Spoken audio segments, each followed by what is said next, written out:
Regardless of the season, regardless of the reason, Met fans continuing to come into Citi Field. Nice hashtag. The Mets and Phillies continue their series tonight in the Rotunda at Citi Field. At Citi Field in New York, it's the New York Mets playing the Philadelphia Phillies. And a pleasant good evening, everybody, and welcome to Citi Field. I'm Gary Cohen. Ron Darling and Keith Hernandez join me in just a moment as the Mets play Game 3 of their 4-game series against the Philadelphia Phillies. The Mets have 32 games to go in the season. They've long since fallen out of postseason contention, so now is a time of year to plan for next year and get a look at what the Mets might be constituted as in 2014. Two things are going to happen tonight that have not happened a whole lot. One has never happened before. Wilmer Flores has never played a game at second base in the major leagues. He'll do that tonight for the first time. And Ike Davis has played very little at first base against left-handed pitching. He'll do that tonight against Cole Hamels as Terry Collins tries to get a look at this right side of the infield to see whether this can be the everyday unit down the road. Well, Flores has played second base in the minor leagues, and I know that Sandy Alderson wants to take a look at him.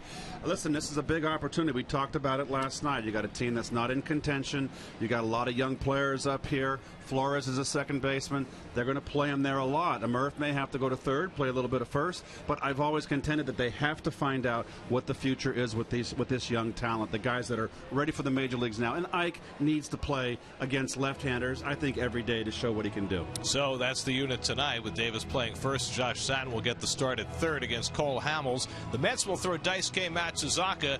He took a no-hitter into the 8th inning against the Phillies the last time he faced them. He'll make his second start as a Met. Well, it was an indifferent start. He got hit by Cabrera early in that game, but pitched 3 scoreless innings to end his 5 innings. 50 and 38 in his career. Helped the world's Red Sox win a World Series in 07. Had 18 wins in 08. They're hoping he reclaims some of that magic. And as for Hamels, his first half of the season was a disaster, but he's really kicked it in gear. You know, when you're with a 100-win team, sometimes your record is 13-6. When you're a team that's 12 games under 500, sometimes it's 6-13. He's pitched much better than his record. Mets have beaten him 2 times out of 3 this year. His 12 losses, the most of any active pitcher against the Mets. It's the Mets and Phillies continuing their series here at Citi Field. All the action coming your way tonight right here on SNY.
the competition during the Hyundai Smackdown sales event.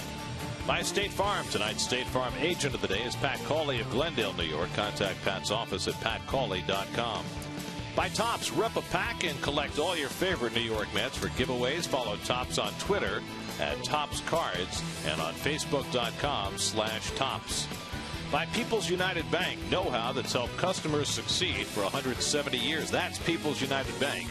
What know-how can do. Member FDIC. By Bob's Discount Furniture, proud to be the furniture store of the New York Mets. And by your Tri-State Cadillac dealer. Visit CadillacTristate.com to search local offers and find a dealer near you. Save 42% off tickets when the Mets host the Phillies tomorrow afternoon at 1:10. Visit Mets.com/strikeout to take advantage of this offer. Drive Around the Majors presented by Cadillac. Day baseball today. An unusual start for Felix Hernandez. He gave up 10 runs, 9 earned in 3 innings as the Rangers dominated Seattle 12-4. Ricky Nolasco, on the other hand, 8 innings, 3 hits. Dodgers beat the Cubs 4-0. And just 15 days after LASIK surgery, Dan Uggla back in the lineup for the Braves tonight as they take on the Indians. Uggla playing second base against Justin Masterson and the Tribe. It's the Mets and the Phillies at Citi Field. The bullpen guys are ready. Daisuke is ready. First pitch is coming up.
Dominic Brown, he's missed the entire series so far except for one pinch hit at bat with a sore Achilles.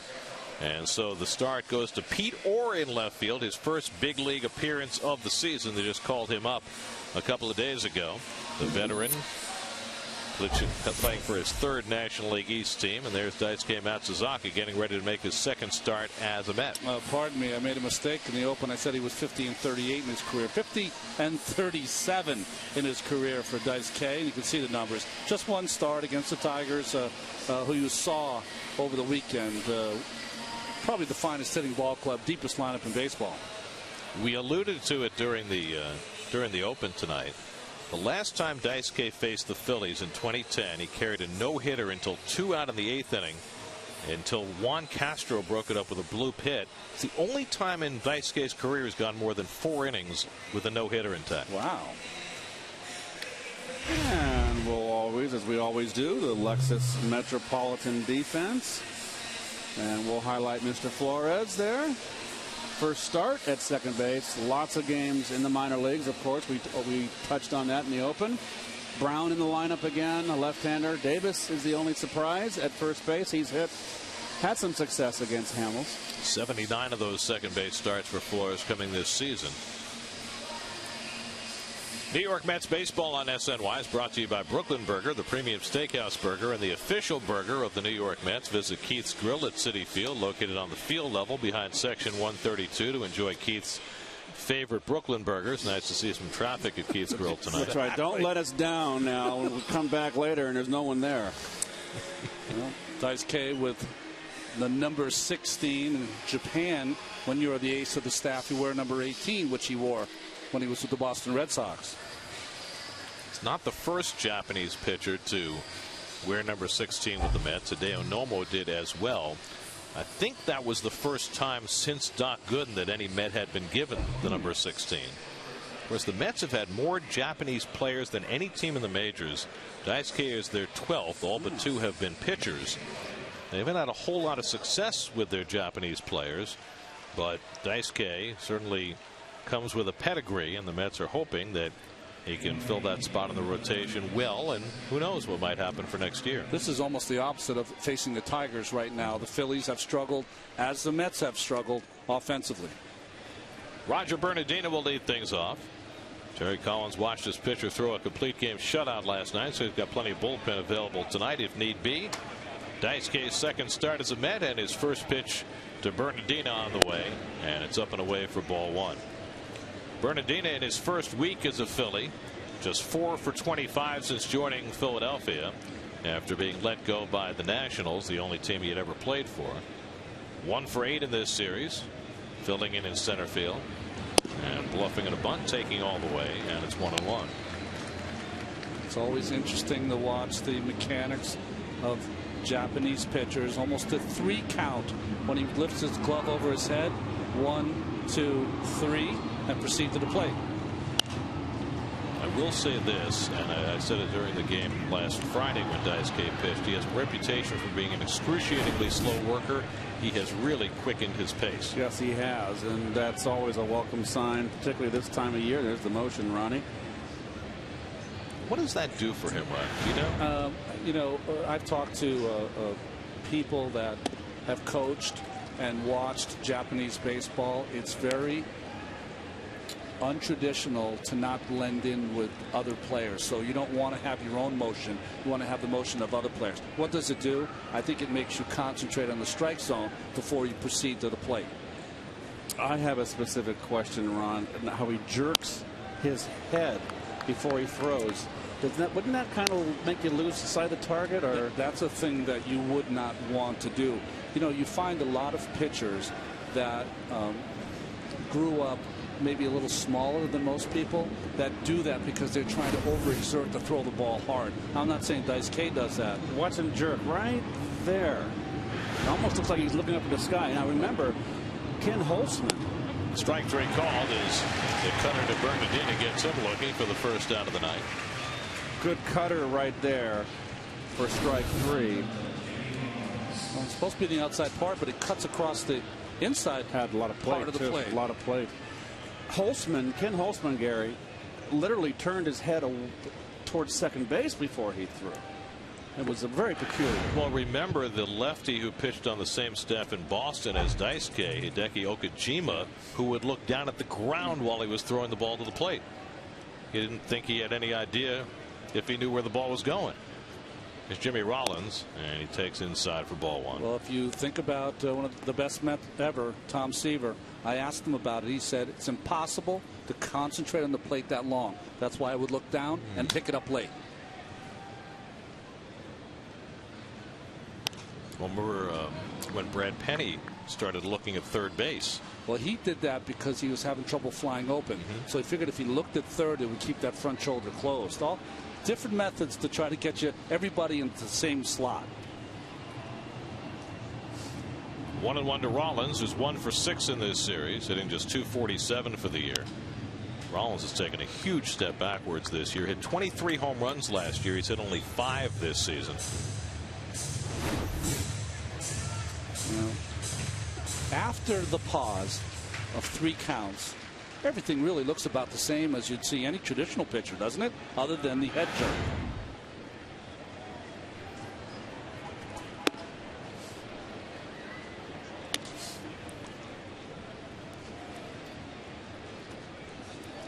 Chase Utley, the on-deck batter. Phillies won the opening game of this series. Lost last night. They are now 2-14 in their last 16 road games. A lost season for the Phillies, who won 5 straight division titles before last season. Last year finished .500, and this year collapsed, which led to Charlie Manuel being let go, and that guy, Ryan Sandberg, being installed as their interim manager.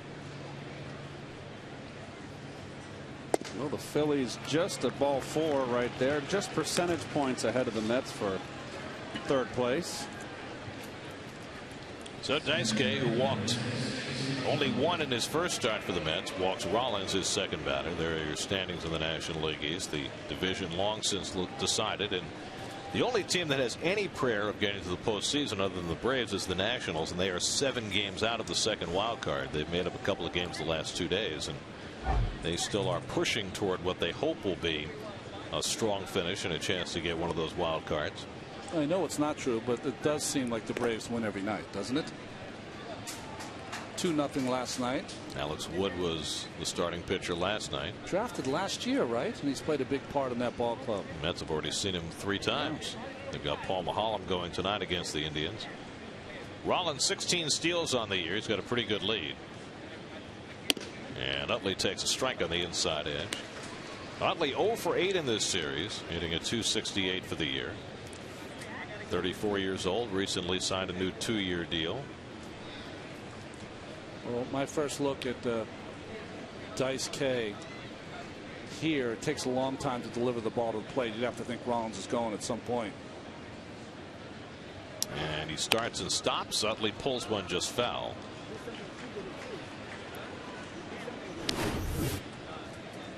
Watch how long it takes him. See, it's almost like a full windup going to the plate.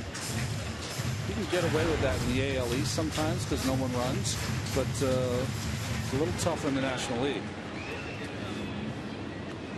Phillies not quite the base stealing team they used to be. They used to be almost perfect. Consistently over 80% success rate. Not this year. Rollins does run, and Utley fouls it off, and Darno might have gotten the worst of that.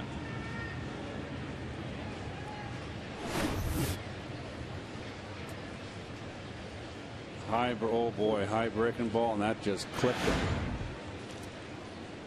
That mask is padded, but I tell you what, the force of that ball, it'll shake you. This is something of an emotional series for Travis. He was originally drafted by the Phillies, who traded him to Toronto for Roy Halladay. Along with Kyle Drabeck, right, the right-handed starter who's gone through some physical problems. You know, Keith was mentioning it last night because the game was still in hand. Utley's getting thrown out on the steal. First and third with no outs, or maybe 1 out, was a big play.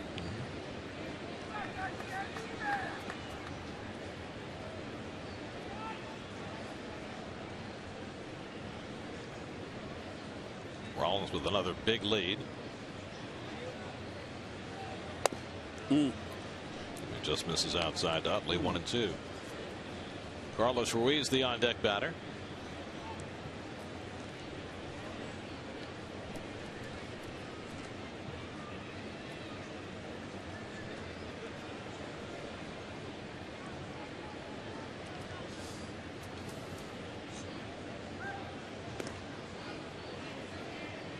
Well, Daisuke knows that he has to really change, can't be repetitive with his cadence going home. He's long home. He really has to mix it up.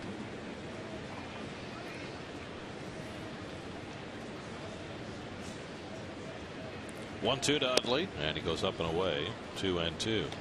Well, Daisuke trying to get off to a better start than he did last Friday against the Tigers when he gave up a Torrey Hunter home run in the first and then got blitzed in the second, most notably by Miguel Cabrera. He settled in after that. He retired the last 10 batters, and he admitted to some nerves after the game was over, which is, I guess, understandable. His first big league start of the year. Breaking ball hit out to right, and Andrew Brown settles and grabs it for the second out. You know, this is a prime example that pitchers always think of executing pitches, and they think sometimes that they get away with certain pitches. That was one right there. That was a hanging breaking ball. Then it was his second, the one that was fouled off into the mask of d'Arnaud. That was another one right there on a platter. So 2 out. Rollins still at first. Now Carlos Ruiz, who got the night off last night, came up as a pinch hitter and struck out in the ninth against John Neese.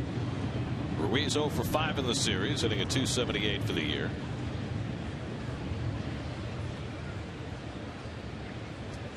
And Daisuke throws a cutter and gets ahead 0-1.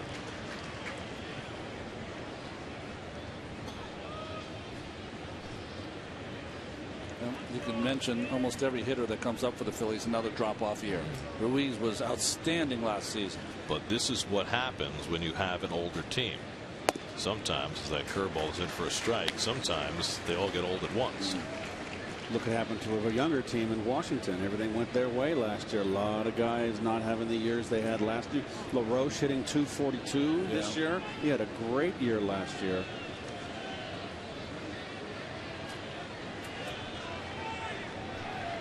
Runner goes. d'Arnaud's throw is a good one, but Rollins beats it anyway.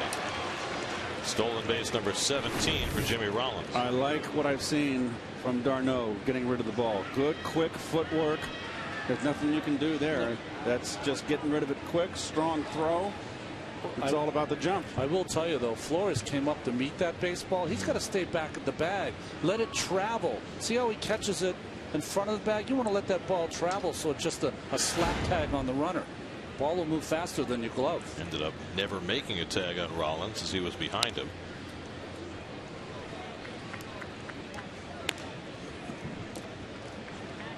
Daisuke running deep counts to each of the first 4 hitters. 22 pitches already.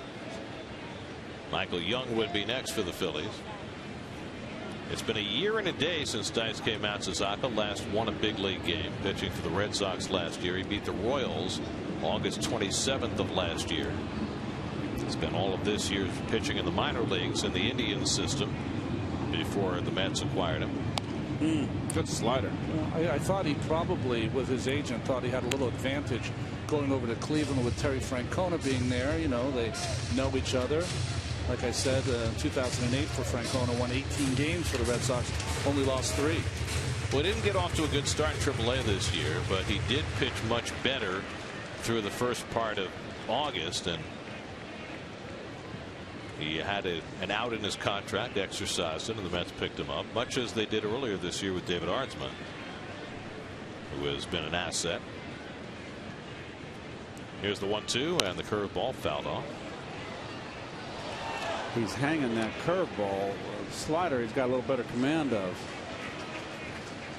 early. It's only the first inning. Daisuke threw 86 pitches in 5 innings in his start against the Tigers last Friday. Terry Collins said today he could go as far as 120 today, and that seems a little far-fetched. And he said 120, and hopefully well, Terry said 120, hopefully, you know, get some 6 or 7 innings. And we're seeing it early. I mean, he does throw a lot of pitches. Fastball, strike 3 call. Ruiz caught looking. 2 strikeouts in the opening inning for Daisuke Matsuzaka. Mets will come up in the bottom of the first against Cole Hamels with no score.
For the Mets tonight, Ike Davis getting a start against the left-hander. Otherwise, an all right-handed lineup for the Mets against Cole Hamels, whom the Mets have already beaten twice this year.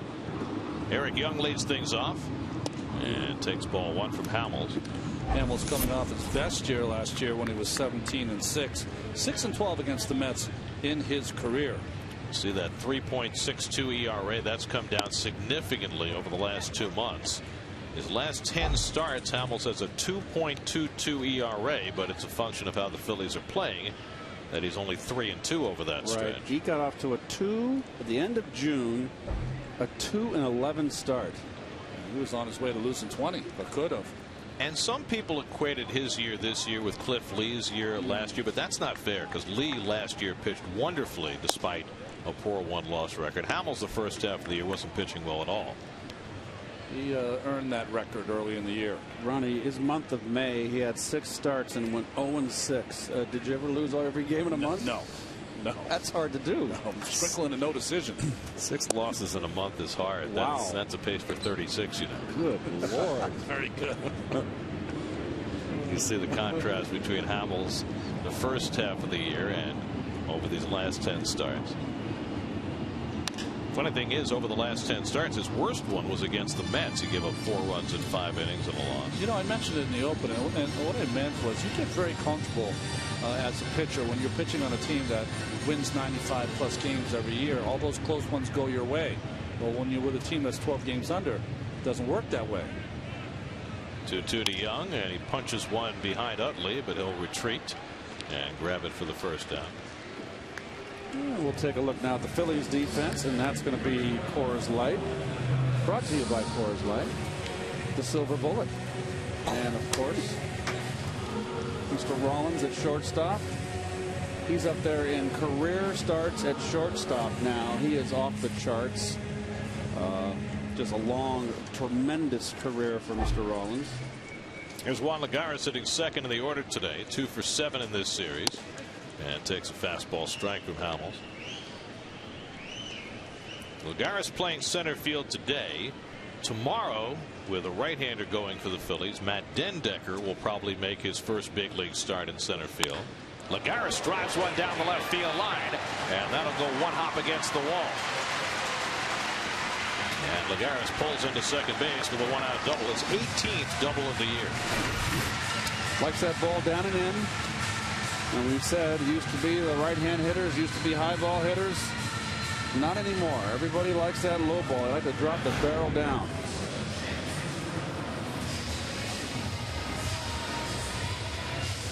Famous guest. Oh, McDonald. With his buddy Bill. Bill and Donald. Well, Bill's a big baseball fan. I know that. You never know who goes first in that group. There might be some arguing rights there. Here's Andrew Brown. Andrew starting the 3rd straight game and back in the 3-hole for the 2nd straight day. And he takes a big cut, 0-1. Brown over the last 8 games hitting .385, getting a chance to play more and more now, especially since the trade of Marlon Byrd. Ike Davis on deck. By the way, Byrd is in the lineup for the Pirates tonight, hitting cleanup. He lined into a double play in his first at bat. Pirates lead the Brewers 1-0 in the 2nd. Swing and a miss, 0-2. And there are a number of reports about the player to be named later in that deal. And that's got a second baseman, Dilson Herrera, and there are widely reported accounts of the name of the other player in that deal. As Brown lifts one to center field. And Bernardino moves over to get it. Lagares will hold at second, and there are 2 out. The player who's being reported as the player to be named later that the Mets will be getting is a 25-year-old right-hander named Vic Black, who was a first-round pick by the Pirates back in 2009. He's pitched 3 games in relief for the Pirates this year, but they spent most of the year in AAA as a very hard-throwing right-hander. You see the strikeout number, 63 strikeouts in 46 2/3 innings, only 28 hits allowed. Just 25 years old, a rocket arm. So hopefully another guy who can throw 95+ in that Mets arsenal. Apparently, the reason why Black has not yet been announced as the player to be named later, as Ike Davis takes ball one, is that he has to go through waivers. If somebody claims him, then the Pirates will have to pull him back, and then the Mets would get him at the end of the year. But if he goes through waivers, then presumably the Mets would get him in the next couple of days. Ike hitting a 205 for the year, just 138 against left-handers. But as Terry Collins noted, he has good career numbers against Hamels, one of the reasons he's in the lineup today.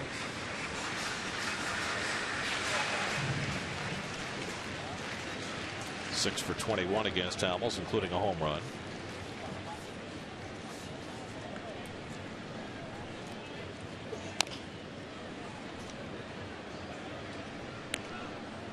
Hamels pitches in, Keith. I know you like that. Little fastball away for a strike and came inside.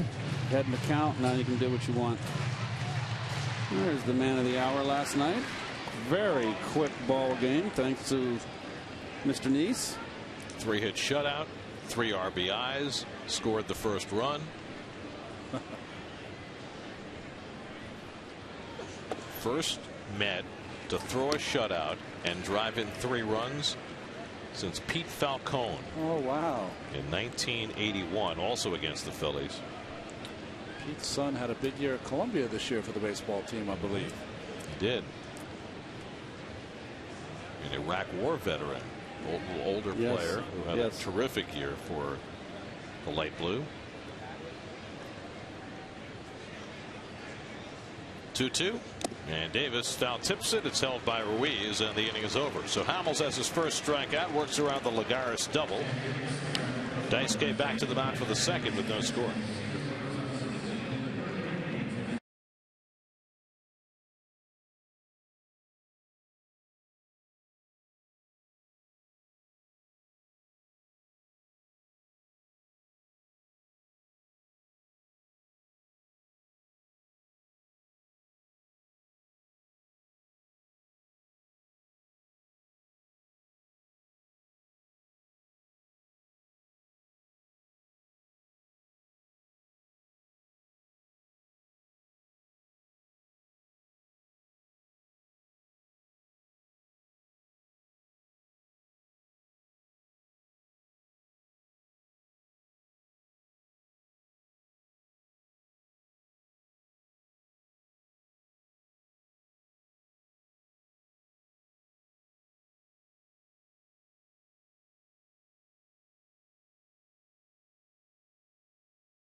Listen to all Mets games on Sports Radio 66 and Sports Radio 101.9 FM WFAN. Day game tomorrow to close out the homestand. Then the Mets go on the road for 9 games, 3 in Washington, 3 in Atlanta, and 3 in Cleveland. Something of a Native American flavor to that road trip. Yeah, right. Braves and Indians. No, look at the little girls there. Cotton candy, that's not your favorite, right? No, let's see it. You got the sticky. They don't look perturbed by that. First pitch breaking ball from Daisuke Matsuzaka to Michael Young. Young 4 for 7 in this series, and for his career against Matsuzaka, 8 hits and 14 at bats, including a home run.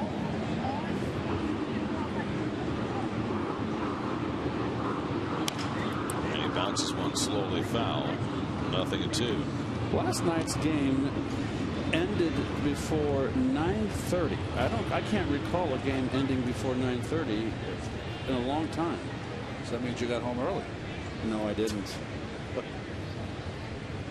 LIE shut down between exits 40 and 43 last night. I didn't get off in time. I fell asleep at the switch.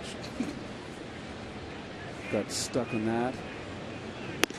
Went over to the Northern finally after 40 minutes. The first exit on exit 41. Went over to the Northern 5 minutes on the Northern shutdown. Now wait a second. You're telling me they had nighttime construction on the LIE and the Northern State on the same night? Yep. I would have got home I didn't get home until 12:15 last night. I'm not complaining, but I was very upset. Driven to left, but way down. Eric Young, so a young-to-young line out for the first down. I thought I was going to be home at 11 o'clock. Isn't there somebody who could have called about that?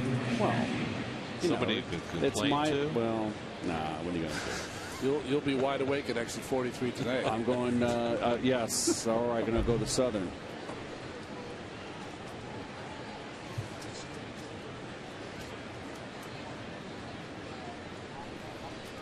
Here's Cody Ashe, the rookie third baseman.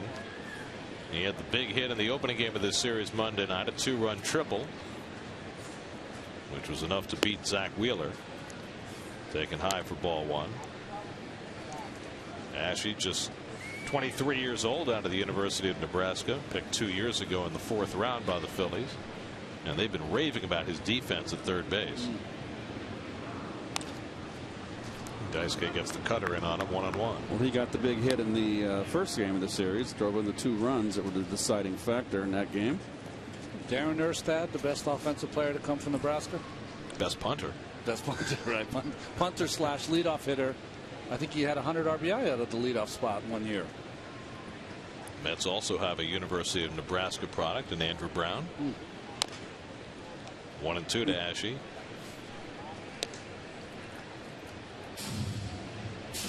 I mean, how long is the baseball season in Lincoln? It's got to be like playing in New England, right? 45 minutes.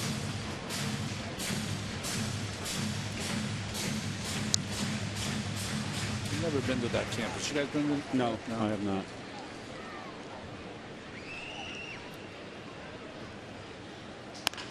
Pulled down to first, off the glove of Davis, and into right field. And Ashe is aboard. Looked like a routine play for Ike, but he couldn't handle it. Well, this is the bad habit that Ike has. He sidles over nicely, but a one-handed all-star and off to the side. That's a very bad habit. And if you get a bad hop, that's what happens. So it's an error charge to Ike Davis. Ashe is aboard with 1 out, and John Mayberry coming up. I've never been to Lincoln either, but I get to go to Omaha this winter with the new Big East. Oh, that's right. Creighton is a part of the Big East now. Very so nice. Seton Hall will be traveling there. Creighton has a nice basketball program. Well, they've had a great program the last couple of years because of Doug McDermott. You guys, you had your friends from Seton Hall here yesterday. Yeah, Kevin Willard, the Pirates basketball coach, was here. Athletic director Pat Lyons. They were very impressed with our facilities here. Really? It's been a busy booth the last 3 days, to tell you the truth. It certainly has. And I don't know if you've ever noticed this, but these wonderful shirts that we wear, these SNY polo shirts, Seton Hall colors. Oh, right. That's right. It's mere coincidence, you know.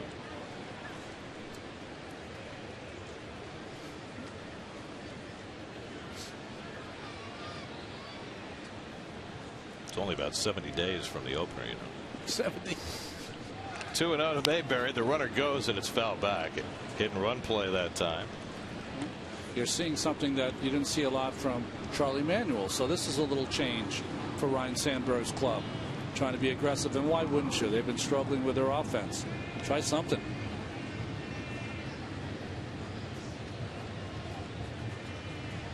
Ashe has just 1 stolen base. It's not a big part of his game.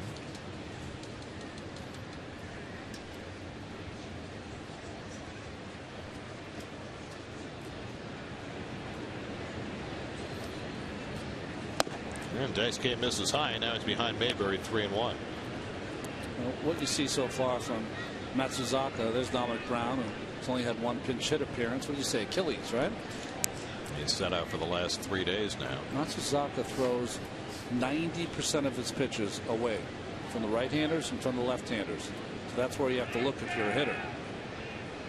3-1 to Mayberry. Ashe's running again. Mayberry swings and misses. D'Arnaud's throw is a shade too late. And so Ashe has a stolen base, the second of the game for the Phillies. It happened again with Mayberry. And apparently we have the follow-through. Yep. It happened last night. It happens again today. They're going to send the runner back to first base on an interference call. It's right on the right shoulder. I mean, that's pretty hard to do. Not for Mayberry, but for D'Arnaud to throw the ball. Didn't really hit him that hard. But still, it's just enough to throw off your timing. Now, is this something that Mayberry's doing, or is it something that D'Arnaud is creating? It's Mayberry. D'Arnaud's not doing anything wrong. He's getting out of the box quickly. It's just that Mayberry lets go of the bat with one hand, and on his follow-through, it just lengthens the follow-through. He's a long, tall kid with long arms. There it is, like he's getting knighted. Dubbed Sir Travis.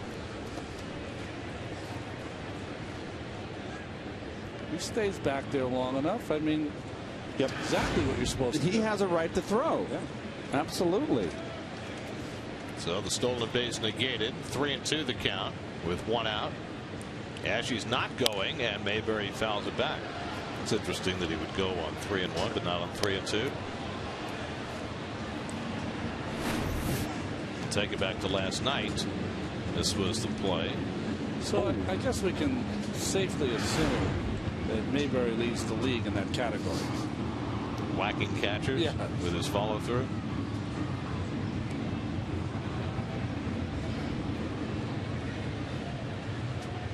This time Ashe runs, and it's outside ball 4. So the second walk given up by Matsuzaka, who's throwing a ton of pitches early in this game. Boy, I'll say. And the Phillies have 2 men on. And now Pete Orr, this will be his first big league plate appearance of the season. 34-year-old Orr, 95 games in AAA this year, hit .258. Lifetime .259 hitter. He's been with the Braves, been with the Nationals. He's a National League East bench guy, right? Now, when he first came up with the Braves, he wore number 4. Which, you know, any guy named Orr, especially a guy from Canada like Pete is, should be wearing. Robert Gordon.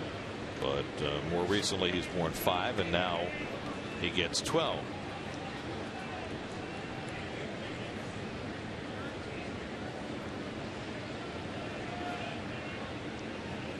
Two on and 1 out. And Orr takes a fastball for a strike, 1-1. Well, Hernandez has a big strike zone. There should be no reason for the walks tonight. He's calling that low strike, and he's been consistent. Ashe at second, Mayberry at first with 1 out.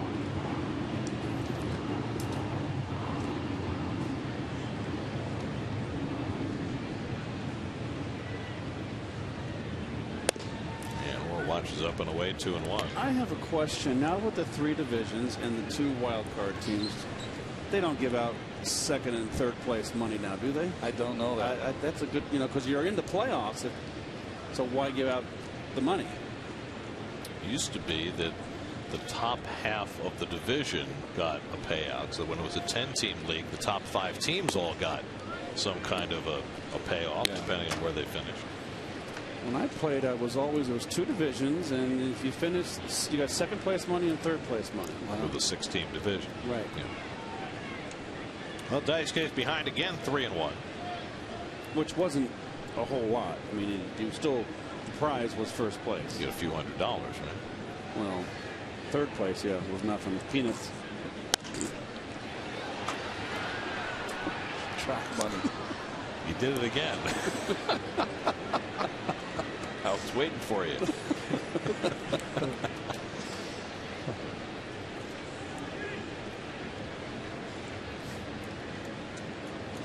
Third full count of the night already for Daisuke with 1 out in the second inning. First and second and 1 out. Runners do not go, and Orr takes it high, and the bases are loaded. So Matsuzaka really struggling. An error and 2 walks fill the bases, and Cole Hamels will come to bat for the Phillies. Well, I'm going to wonder if we're going to see the new rule this year with Worthing coming out maybe with the interpreter.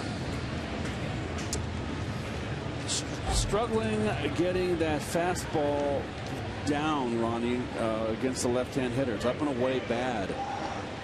Watch out for Hamels here. He'll be ready to swing. He's a fine athlete, good hitter. Well, last night bases loaded with the pitcher up worked for the Mets. The Phillies are hoping for something similar from Hamels. 8 hits this year, 2 RBIs, and he takes a rip, 0-1. Hamels has a double and a triple to his credit this year. Ashe at third, Mayberry at second, and Orr at first with 1 out.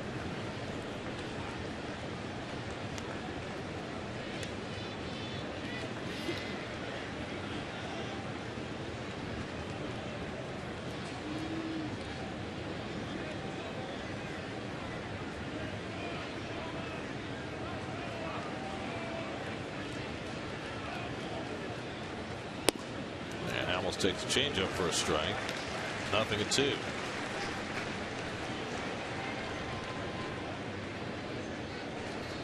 Roger Bernardino, the leadoff hitter, on deck. Daisuke has walked 3 and struck out 2 through the first 8 batters. Ahead on Hamels, 0-2, and he goes away.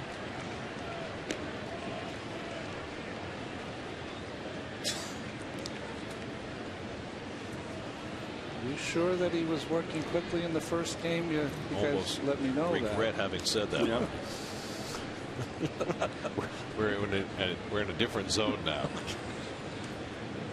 Here's the 1-2, and Hamels goes down on strikes. 91 miles an hour from Daisuke for his 3rd strikeout. Well, in the National League, sometimes that pitcher's position, the 9th spot, can help you get out of an inning, and Matsuzaka's looking to do that here with a strikeout of Hamels. We'll say this about Daisuke. He's throwing a little harder than he did in his first start. He averaged 89.1 with his fastball. We've seen a lot of 90 and 91 in the first couple of innings. So now 2 out, the bases loaded for Bernardino, who went down looking his first time up. And he takes a knee high for a strike.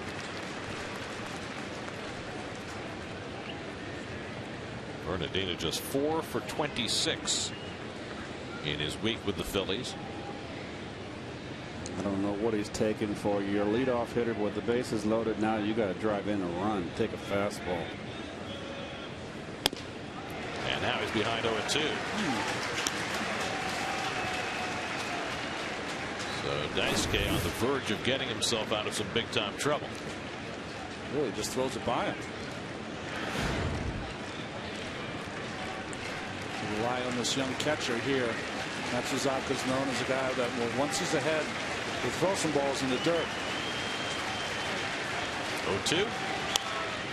Bernardino fouls off the 92-mile-an-hour fastball. So Daisuke's had to throw a ton of pitches, but he has shown some life with his fastball tonight. Interesting. He's gotten himself in trouble by pitching around the strike zone. As soon as he got in trouble, he went right after the 2 hitters. Or Hamels and here Bernardino. Walked the 7 and 8 hitters after the error by Davis opened the door to the inning. Bases loaded, 2 out. And Bernardino takes a curveball, strike 3 call. So Daisuke able to work himself out of trouble.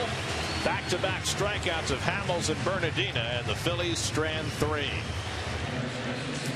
Still no score at Citi Field.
Bottom of the second inning, Mets and Phillies no score. Josh Satin leads off against Cole Hamels and takes it wide for ball one.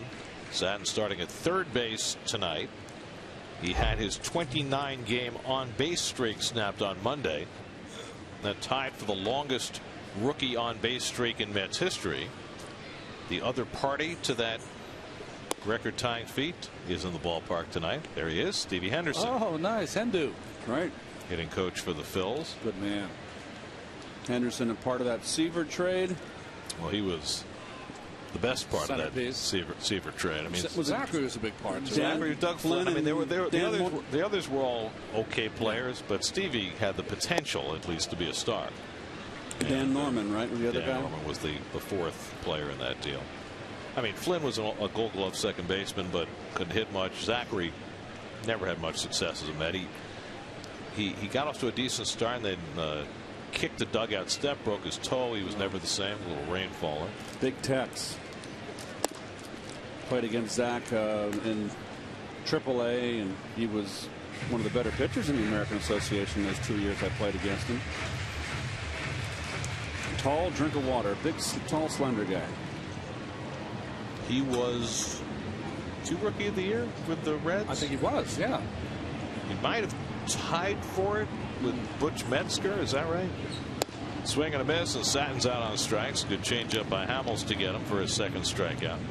Butch Metzger, boy, you're bringing something up. And Metzger wound up as a Met as well. He was with San Diego. Right? St. Louis. We got him in a trade, and he didn't work. He did after he was a saver for San Diego and very successful. Right. And he just didn't have it, and I think we traded him for the Mets. The Mets got a lot of guys in those days after. Like they got Randy Jones after. Yeah. Wilmer Flores 0 for his last 10, getting his first start at second base today. Terry Collins was answering questions about Flores today regarding him playing second and getting a look at him there. He said, what I want more than anything else, I want Wilmer Flores to hit. And that's his most important position. He was a shortstop coming up through the minor leagues, and Terry's been asked ad infinitum about the possibility of playing Flores at short, and that's just not going to happen. I mean, the Mets long ago determined that Flores was not going to be a big league shortstop. There's a good high fastball by Hamels, 2-2. And don't forget, when Terry Collins was minor league field coordinator, he's seen all these young men play. Well, there is much conversation within the organization about this guy, about where he can play. He has played some third. We've seen him there, done an adequate job, but he's not going to play third base for this team. No. Let's have a third baseman for the next 7 years. Could you play him at first base? Does he hit for enough power to be a first baseman? I think the book is still very much out on that. Doesn't have the foot speed to be an outfielder, so that pretty much limits where you can play him as he goes down on the changeup, and back-to-back strikeouts for Hamels to start the second. Maybe it's just what we're seeing here. Good changeup, to enough fastballs up to counter with a changeup down. But Keith and I were talking about this before, and we were talking about how many guys you see that really don't have a position. They can hit. Well, they hit in the minor leagues. We haven't seen enough up here yet. Yeah. But you're right. There's a lot of guys that don't have positions. Well, the Mets have had a succession of them over the years. I mean, Murphy was the first one. Duda certainly the same. And Flores, I think we've known it since the Mets signed him that it was going to be an issue, whether he hit or not, where you could possibly play him. Justin Turner getting the start at shortstop tonight. And Justin takes it high, 1-1. Turner starting at short for the 8th time this season. The Yankees are having themselves a tough road trip, aren't they? Kuroda's getting beat up for the second straight start. Omar Quintanilla getting the night off against the lefty. And Turner drives one to center. Bernardina chasing back, and it's over his head. And Turner pulls into second base with a 2-out double. So Justin Turner's 10th double of the year. Didn't seem like Bernardino was really busting after this. I guess that's hit too hard over his head, knew he couldn't get it. Bernardino having himself a rough night already, isn't he? So now Travis d'Arnaud hitting 8th in the order for the first time. We'll see how carefully they pitch to him with a runner at second and 2 out. Got a rough go for Travis at the plate, just 3 out of 24. This is now his 9th big league start. Had a sacrifice fly in the game last night.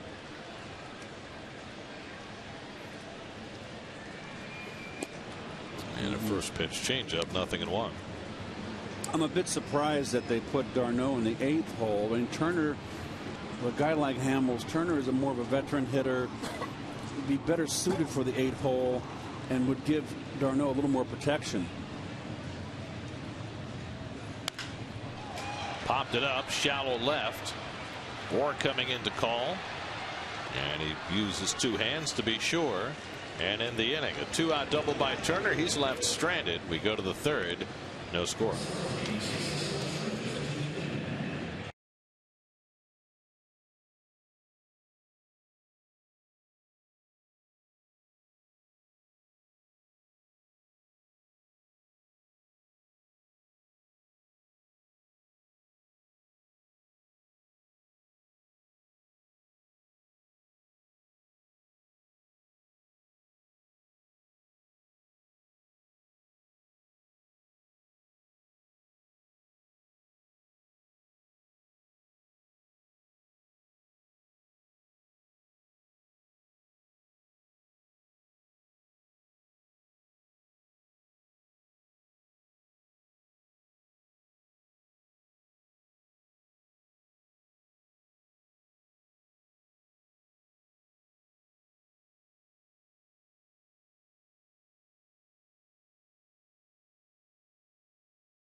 To face Jimmy Rollins to start the 3rd.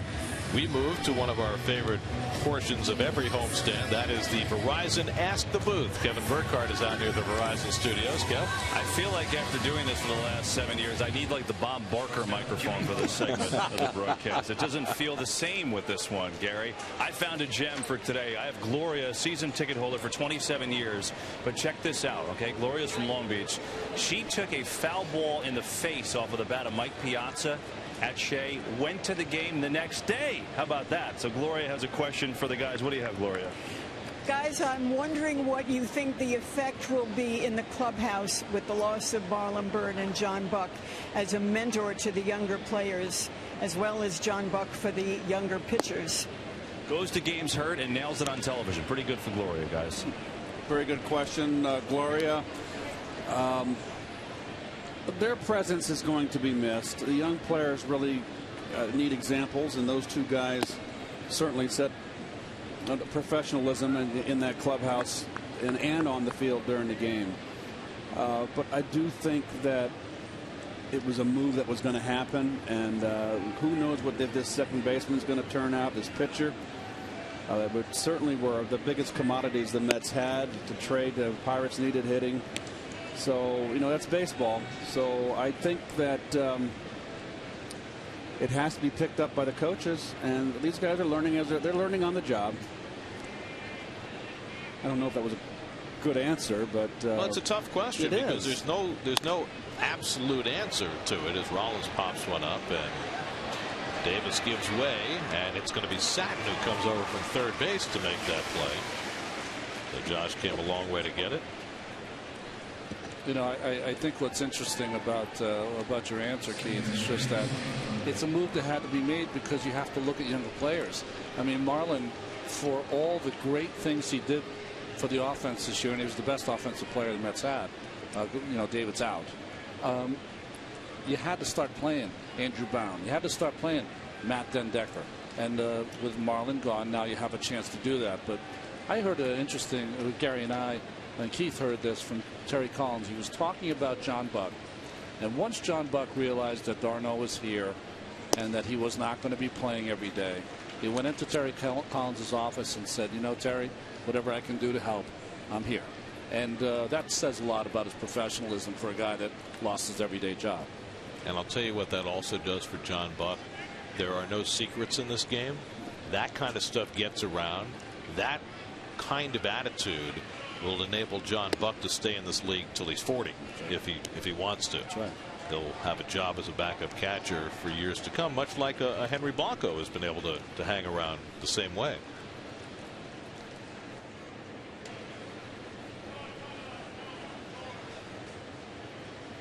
Chase Utley flied out to right his first time up. I mean, the Mets still do have some veteran players on this team, but most of them are in the bullpen. You know, guys like LaTroy Hawkins, who has been a terrific mentor for that group. But does that have much carryover for the everyday guys? I think David Wright probably fits the bill. He'll be the guy that they would look to. And I think David has really grown into and it really taken on the captaincy. And he's got a lot of value. He's been through some tough times. But David's going to be going to Florida tomorrow. He's not going to be around for the next week to 10 days. But he'll be back. I think one of the greatest things that Marlon Byrd showed any of these young players is the word preparation. Hooked toward the middle of the diamond and past the diving Flores, and Utley has a base hit. So that's the first time Flores has really been involved in a play. Ball far to his right. Now, I can tell you from my experiences that Lou Brock was my mentor. And when he spoke, it was like E.F. Hutton. And you listened, and Lou had the benefit of all that years of experience. I can also tell you my first stretch run in '82. We were in a dogfight with Philly down to the last 10 days of the season before we kind of pulled away. It was Gene Tennis and Jim Cott that were the ones that I was a little nervous, and I went to them for advice. September 1st, told them I was a bit nervous. I was a bit nervous first time I was in a stretch run. Yeah. We were in first place by a couple games. So what can a pitcher tell you about how to handle yourself in a pennant race? Well, I got them both together, and they both said, and I said this over to the Mets squad when I came over, it was the same advice. Would you rather be 25 games out? All hit by pitch right there. That just brushed Ruiz, and so Daisuke finds himself in a mess again with 2 men on. Just it's supposed to be a slider. Stays inside, and Ruiz does not move. So back to the point. They supposed said, would you rather be 25 games out right now playing the last month out? This is what it's all about. Have fun. And that it may not have sunk into someone else, but it made sense to me. And that's the value of veterans. I was feeling sorry for myself. Lou Brock wouldn't let me feel sorry for myself. Is this circumstance even harder, though, when you're nursing young players through a situation where the team's out of the race and you're trying to impart that kind of wisdom of how to get through the rest of the season, how to play hard every day? Well, I think the most important thing is when you're playing it out is that you got someone there saying, hey, if someone comes to the park and sloughs because your games aren't important, hey, you guys are just fighting for a job here. You haven't been, you can't do this. And also, as a veteran, too, you're setting the example by coming out in that situation like David does his work, plays hard every game. So, example on the field, and someone that can also police, I think, to a degree. And it has to be a veteran, Ronnie. I agree. 1-1 to Michael Young, who lined out to left his first time up. What I meant by Marlon Burton preparation, when you get here to a Citi Field game, when Marlon was in the Mets uniform, at 6:30 he'd be doing his workout for close to 25 minutes before the game to get ready for the game. Terry Collins alluded that at 35 years old he would take those cold tubs after a game to help his body recover. So in his actions he was showing young guys how to get ready, how to prepare, how to get ready for tomorrow.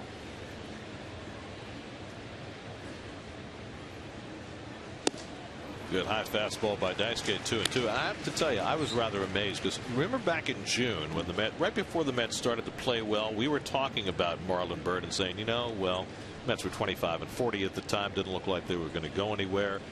And we were talking about whether they needed to sit him down, give him more time off, play some of the younger guys. And it was right about that time that he started playing every day, right, and really got hot and was a part of this team during its best stretch.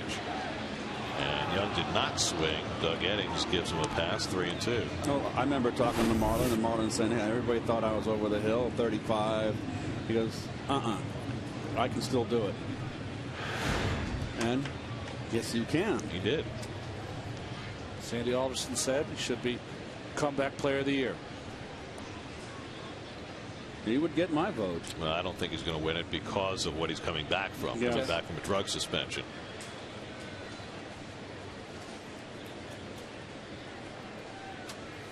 Three and two with one out. The runners do not go, and the breaking ball hit out to right center. On comes Brown, but it'll drop for a base hit.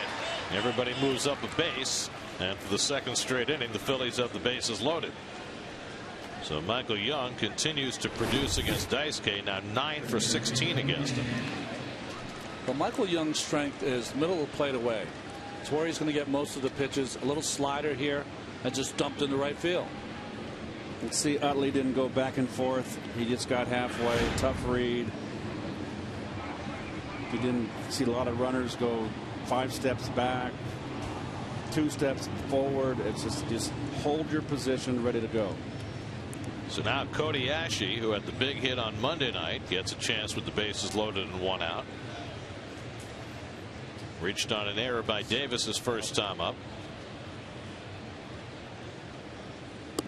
And Ashe takes, or was that, out of the strike zone, ball 1. See, Lagares still shading to left center field. Remember that hit split the gap in right center on a 1-0 pitch from Zach Wheeler. The same situation that Ashe's in right now.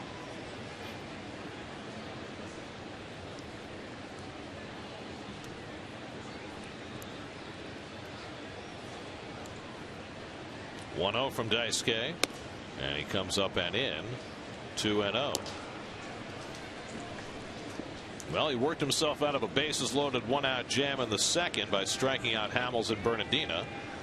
Bases loaded and 1 out in the next inning, and now he's behind on Ashe 2-0 with Mayberry on deck.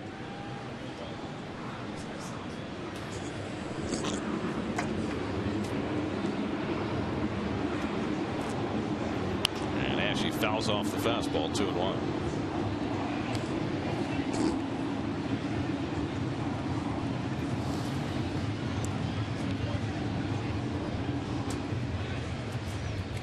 Talking about those 120 pitches for Daisuke. Yeah, right. That might get him to the 5th, the way he's going.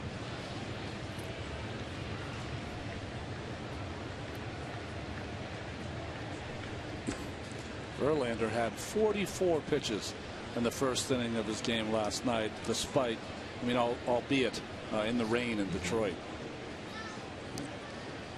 It's been a different kind of year for Verlander, hasn't it? He was asked last night if he was concerned. He said, my deadline is the postseason. 2-1, and Ashe pulls one foul, 2-2. Better make sure that he gets that first game. That's not a definite. Well, right now, Anibal Sanchez is leading the American League in ERA. Max Scherzer's 18-1, 19-1, right? So there may not be a guarantee if he doesn't pitch better in September. Well, this is one of those games, if you have sore puppies or a wounded ankle, you're playing out there, standing out there in the field, that makes it tough.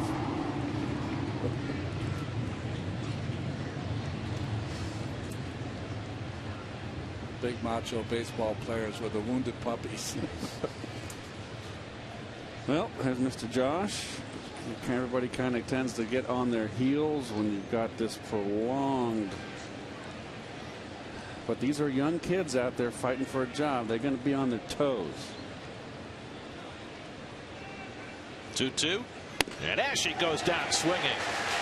So Daisuke does it again. Bases loaded, 1 out. He gets the strikeout. That's his 5th. Fastball away. And just to see so many guys that don't know how to put the ball in play with the sacrifice fly situation.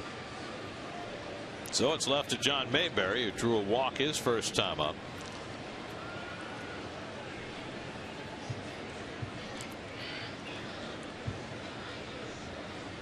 Daisuke has certainly worked at a snail's pace tonight, but that's what you expect from him.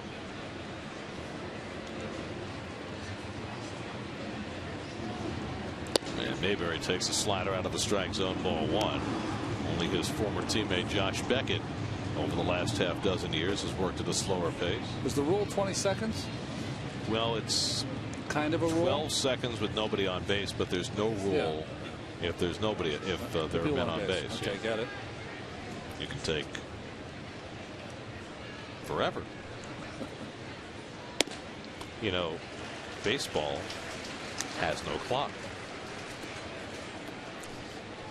Oh. Baseball has no clock, and yet time of game is an official statistic. It's true. Is that a contradiction? Yeah, it should be short, medium, long. You don't even need the time. 1-1 to Mayberry with the bases loaded and 2 out. What was the time of last night's game? 2 hours and 19 minutes. Sweet. Swift. Sweet. That might be the time of the first 3 innings tonight. Pete Orr, the on-deck batter, as Daisuke Matsuzaka tries to find a way to negotiate big-time trouble for the 2nd straight inning.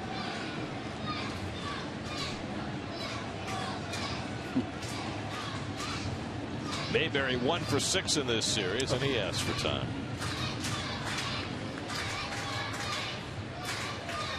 All right. Little kids getting involved here right below us.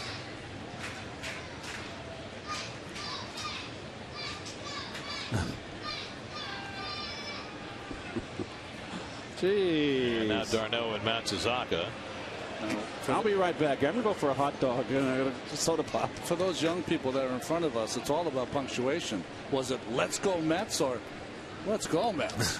Oh, well, it reminds me of when Steve Traxel pitched for the Mets, and there was a contingent of fans right below us at Shea chanting, "Throw the ball, throw the ball."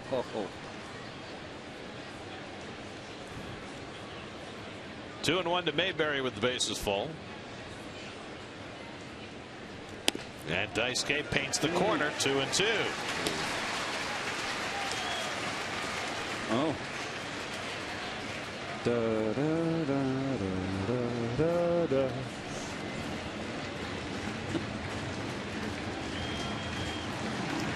I like the graphic.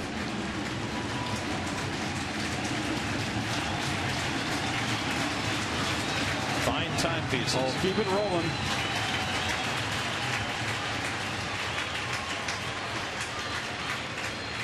I'm mesmerized by this man. Almost. 2-2 to Mayberry. Just missed. Daisuke thought he had it. He was heading toward the dugout. 3-2. Fastball, close pitch. Good frame, I'll say. Could have gone either way. The fact that Angel Hernandez has been calling that low strike. Now the merry-go-round will be in motion. 3-2 and 2 down. And Mayberry fouls off the fastball, and they'll do it again. If you're trying to read the timing of the hitter, Mayberry's behind that fastball. So slider might not be your best choice of pitches. Speed up his bat.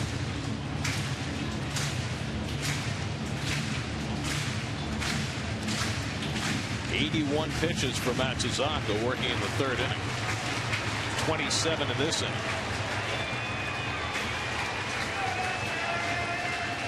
The runners get set to go. 3-2 to Mayberry. Popped it up. Darno waiting for it to come down. Side retired.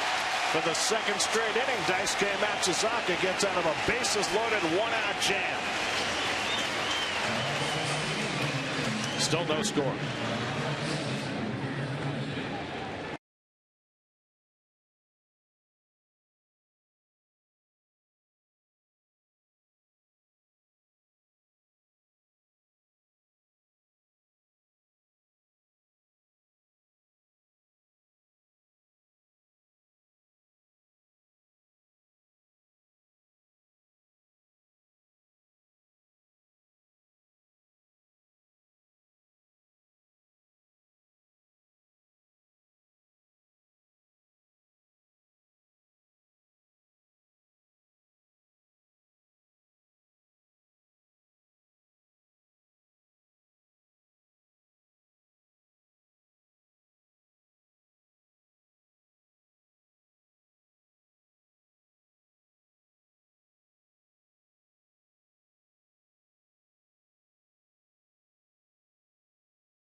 Well, drops the gear nearby. You got to throw it away from you.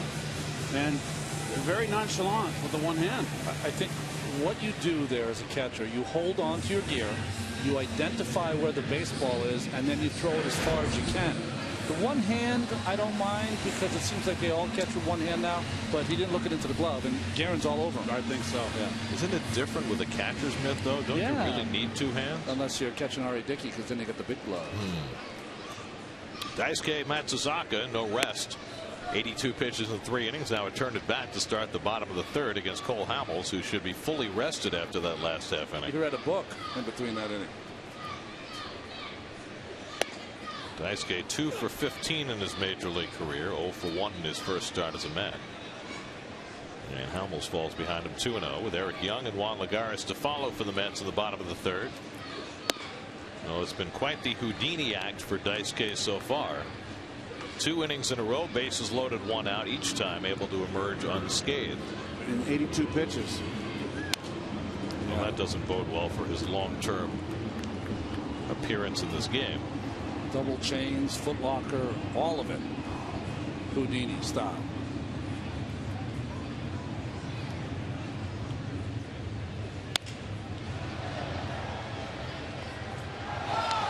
There's a nice grab. SNY Super Slow Motion is brought to you by your Mercedes-Benz Tri-State dealers. Visit them on the web at searchmercedes.com.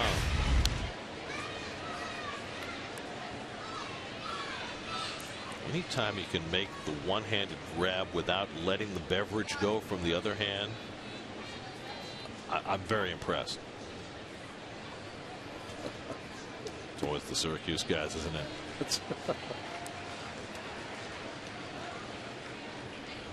Eddie Coleman would be proud. He would. I have to tell you, of all the people I've ever seen catch a ball in a broadcasting booth, nobody's ever done it better than Eddie Coleman. Really? Yep. Daisuke drives one to right center field, and that falls for a base hit. Just his third career hit and his first as a Met.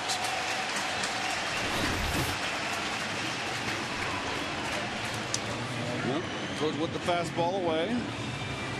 Up in the strike zone. First hit since 2010 for Daisuke. And the Mets get the leadoff man on in the third against Hamels, their third hit. Now, we were doing a game at Shea, and a ball came in the booth, and Eddie caught it in mid-word, two hands, total aplomb, never broke stride. Really? Yeah. See, the ex-ball players are the ones who usually are diving for cover.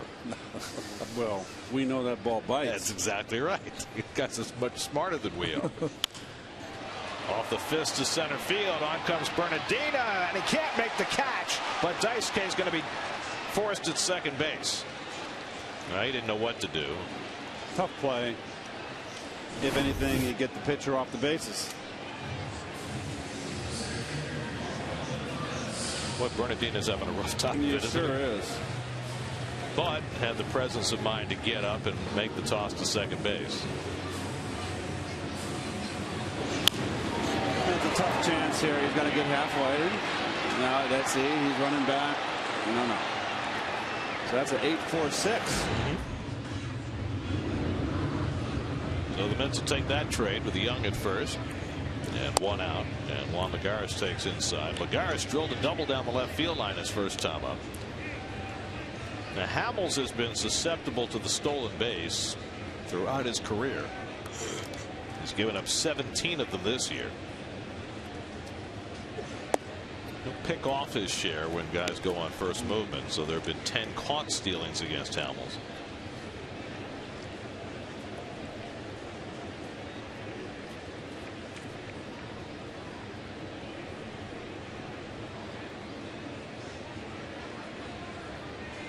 Mentioned that the plan is to play Matt Dendecker in center field tomorrow. Terry has not yet made up his mind whether he'll play Lagares in right tomorrow. Now keep in mind tomorrow's a day game, and right field for a day game at Citi Field has proved to be a minefield at times. And that's one of the reasons Terry decided that he does not want to put Dendecker there for his first big league game. You got to get Duda in the game, don't you? Not in the outfield. No. I think his outfield days are done. Really? Yeah, I think so. I think the Mets learned a big lesson this season on the fly. There goes Young. The throw by Ruiz not in time, and Young has a stolen base, his 30th of the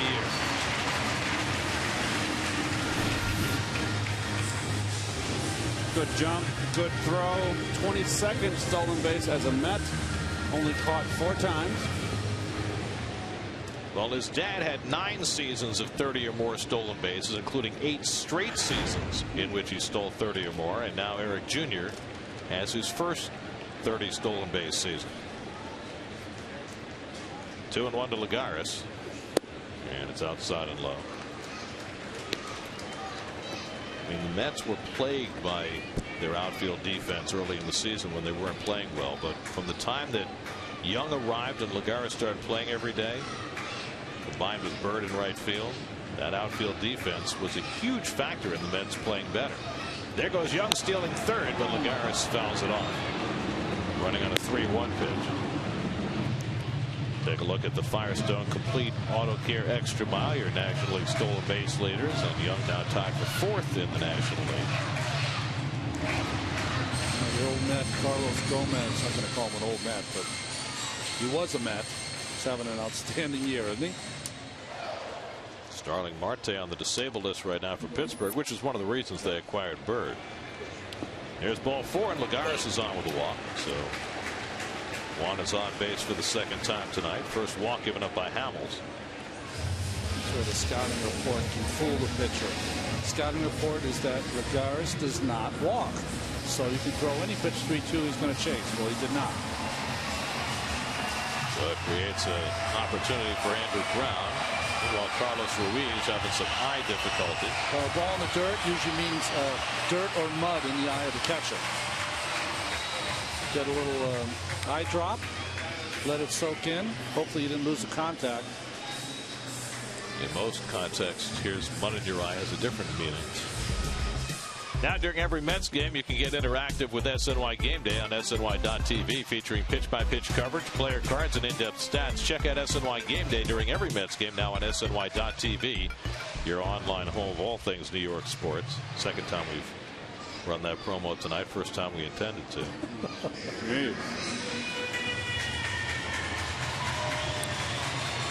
What next? And Chooch pronounces himself okay. Maybe Brown being helpful.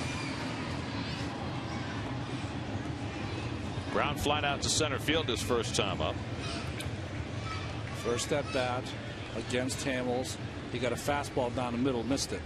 Let's see if Hamels goes after him again first pitch or counters with that changeup. Scoreless game in the third. Young and Lagares aboard. Young has already tried to steal third base once, so Hamels is going to keep an eye out.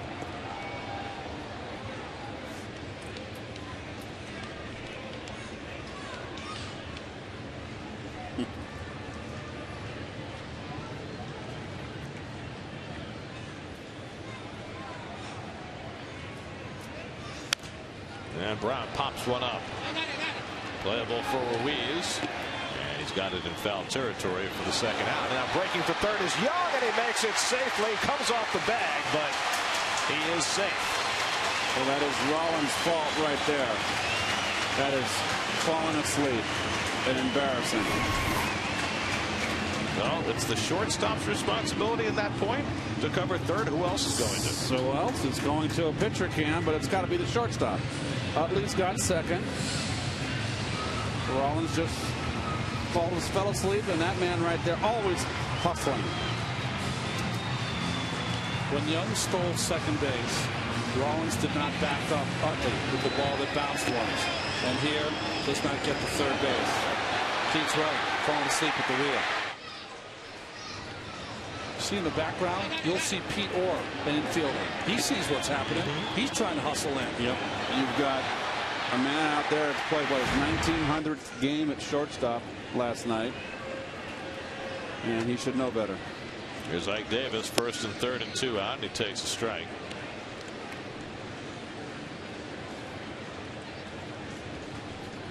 Well, it's very alert base running on Eric Young's part. The Mets have been seeking to take the extra base all year long. It's been a big part of their game. Hamels with a changeup gets ahead on Davis 0-2. Hamels, unlike some of the pitchers we've seen against Ike since he's returned, going right after Ike Davis. Struck him out the first time up.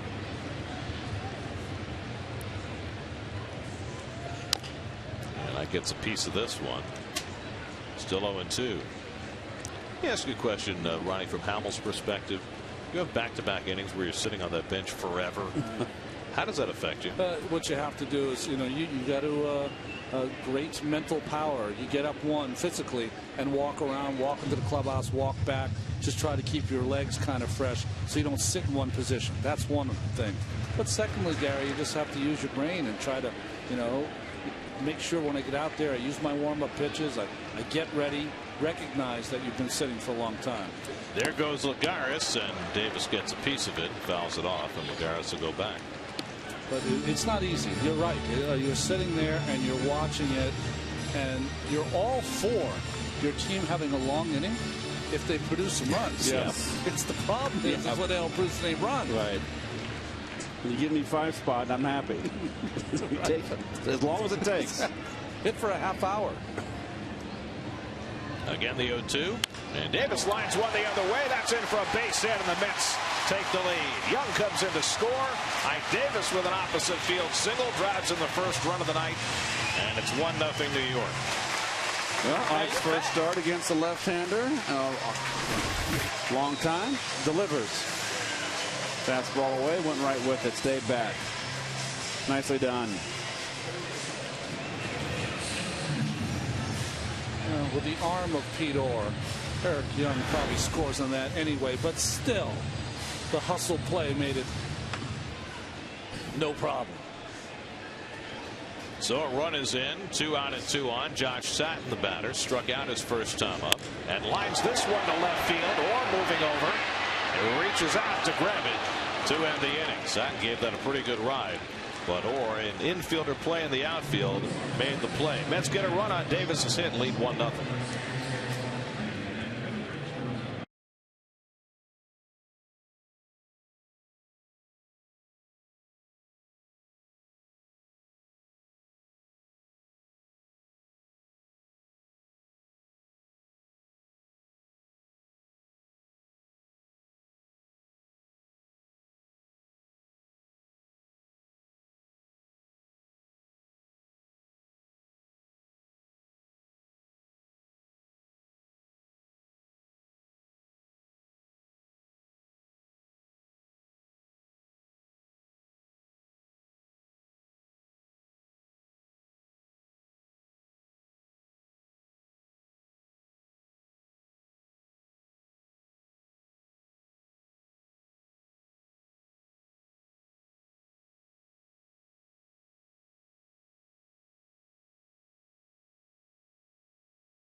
From Citi Field, plus all the latest news from Jets and Giants as they gear up for the 2013 season on Daily News Live, presented by Citi, tomorrow at 5 p.m. only on SNY. Fourth inning, the Mets with a 1-0 lead. Pete Orr leads off against Daisuke Matsuzaka, who has somehow managed to keep the Phillies off the board in the first 3 innings. Phillies have stranded 7 runners in those first 3, and it's cost Daisuke 82 pitches to get to this point. A first pitch strike to Orr. So we'll see if Daisuke can have himself a somewhat cleaner inning now that he's got himself the lead. Orr walked his first time up, and he takes the curveball into right field for a base hit. Takes a turn and stops right there as Andrew Brown gets it in. So a leadoff single for Orr. Hamels will come to bat, and we check in with Kevin Burkhardt. Kevin? All the action that happened yesterday, one of the busiest guys around here was Kevin Kearse, the clubhouse manager, and all of his assistants down there. Because think about it, you got 2 guys on their way out and 3 guys on their way in. A lot entailed in that move. First of all, for Marlon Byrd and John Buck, had to get to the ballpark and be notified of the trade. So Kevin and his crew found out, I guess, around 2 o'clock, and they had to help clean up all their stuff. Some stuff went with them to Pittsburgh. Some got shipped to Pittsburgh. Some shipped home. Hamels with the bunt, sat in the first, sacrifice successful. 5-4 on that one. Anyway, so that was done. The players got out of here. They had to clean out the lockers and kind of decide where the new player was going to sit. Now, the easy part about this is that Anthony Recker and Robert Carson already had jerseys, already had some items here, so they just had to kind of reacclimate to lockers. But Matt Dendecker is the new one, so Kevin actually has all the uniforms in the back room, and he has numbers, letters, all kinds of things. They use a local guy who goes and kind of sews everything on, who's over in Whitestone. Kevin also has a sewing machine here. He could do it himself, but obviously if you get the guy that can do it, the professional, it's a little bit better done. So get that, get back, get all the equipment ready. A lot going on yesterday around here. And Gary, I have an update on the lowercase d for you. Yes. By the way. You know, there's a lot of investigating here about this lowercase d, and now with Dendecker here, you know, you figure maybe spring training next year, Jacob deGrom, that's 3. The only lowercase letters that they have are the A, the C, EIO. But those are all difference in length. Those are the real small ones, like LaDuca or something like that. McReynolds, that's how you would use those.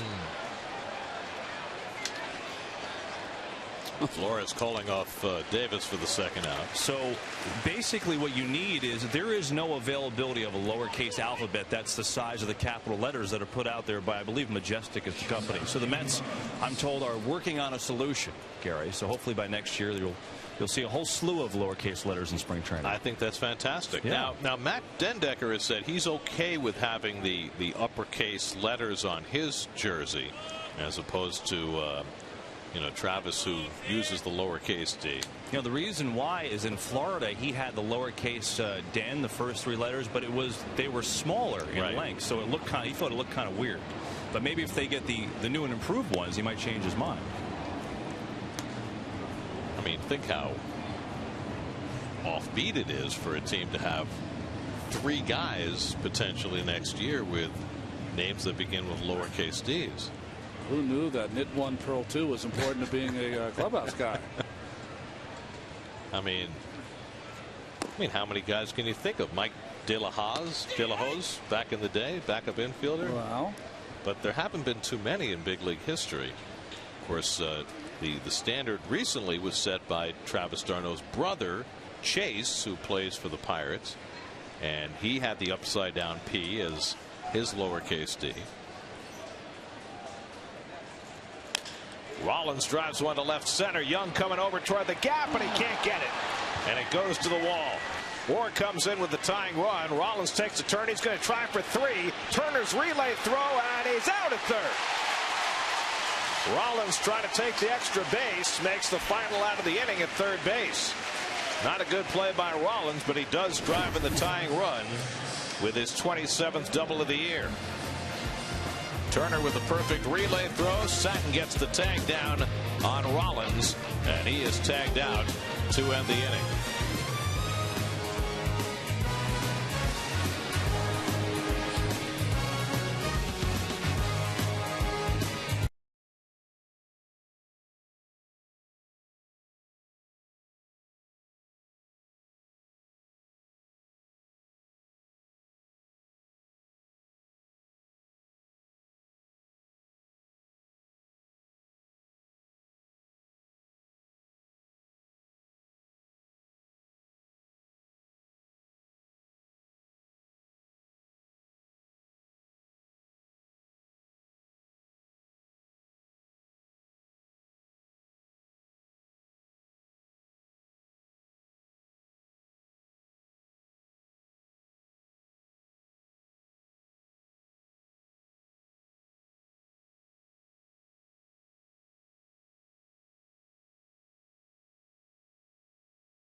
The Mets. I think, one, Marlon Byrd is going to be a great upgrade. They've been using Jose Tabata out in the outfield. Starling Marte, like you said, is on the DL. He'll be a great addition. But don't forget the addition of John Buck. Russell Martin's been playing every single day. This gives him a chance to rest Russell Martin once in a while and have a capable backstop back there in John Buck. Verizon Fios making life more entertaining with America's fastest, most reliable internet. That's powerful. Pirates with a 4-0 lead on the Brewers tonight in the 5th. Keith, you've got Cincinnati still. I'm with St. Louis. They just always seem to do it. I'm taking the front runner, so that's not jumping out there. No, I think you might be right, but I don't know why. I just think Cincinnati might sneak in there. I don't know if they have enough offense. You know what? They've had enough offense in the first inning tonight. Yeah, Sixth spot in the first. You know, the one thing about Cincinnati, Keith, that is on your side, they haven't had a great stretch yet. That real one good stretch where you go 20-5 or 20-7.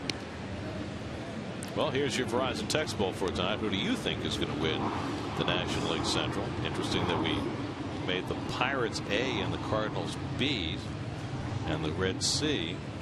Is that subliminal in some fashion? Maybe. By the way, that's Wainwright that the Reds got 6 in the first against tonight. As Flores strikes out, he's in an 0 for 12 skid now. Well, they're pounding him inside, Keith. They certainly are, Ollie. Rain delay in Washington. The Nats still hoping to get back in that wild card race. 7 games behind Cincinnati starting tonight. Mets will be in D.C. this weekend to play the Nats. Justin Turner with 1 out. Doubled over the head of the center fielder Bernardina his first time up. And Bernardina's playing him a little deeper this time.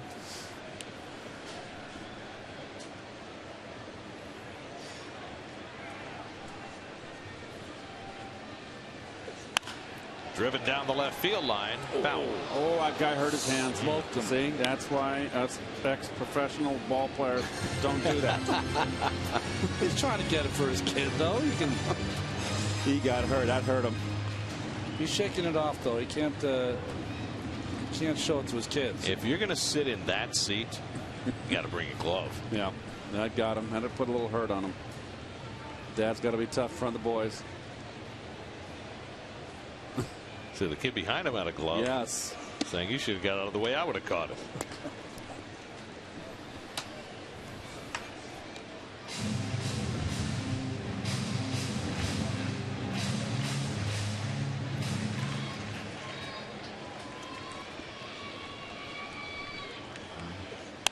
Turner drives this one to left field, and he has his second hit of the night. So Turner is 2 for 2. Nets have had hits in every inning against Cole Hamels, and now Travis d'Arnaud will come to bat.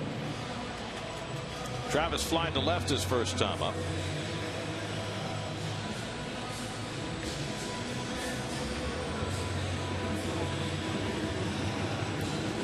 See how our graphic has that lowercase d perfectly placed with just the right stem on the D.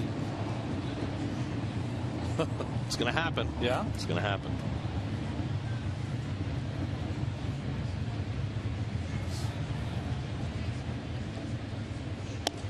Travis takes a strike. Well, Travis d'Arnaud is trying to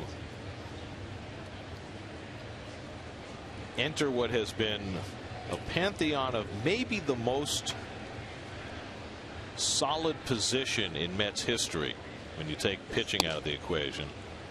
Mets have had a great lineage of catchers over the years, and d'Arnaud hoping to continue that tradition. And when we come back from the next inning break, we're going to start taking a look at some of the history of the Mets catching position. Well, one of the catchers we're going to be talking about wore 15, didn't he? That was Jerry Grody, who might be the best defensive catcher in Mets history. But from Grody to Stearns to Carter to Hundley to Piazza, the Mets have had every manner of outstanding catchers. d'Arnaud strikes out for the second out. And they've had the great defensive catcher, they've had the great offensive catcher, they've had the great two-way catcher. I do have to say, though, in my time of playing, they also had some real characters. When my first start in the big leagues, I got to pitch to Junior Ortiz. I got to block the ball in the dirt from Mackey Sasser occasionally. Had Barry Lyons, Ed Hearn. More recently, the catcher who popularized the hockey-style mask, Charlie O'Brien. That's right. Who backed up Grody in '69? Duffy Dyer.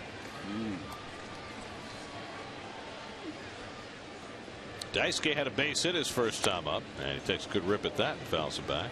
Did Jerry McNertney ever play for the Mets? No. He was always with the Brewers, I think.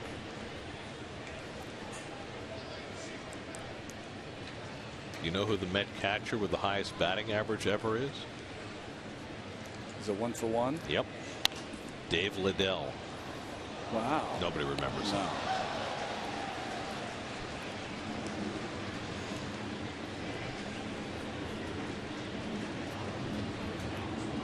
Eric Young would be next. Hamels ahead 0-2 on Matsuzaka. And a weak ground ball out to Rollins.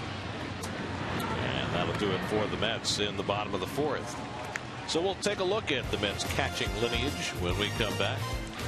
Starting right from the beginning. You got to start at the beginning.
Blocking the plate.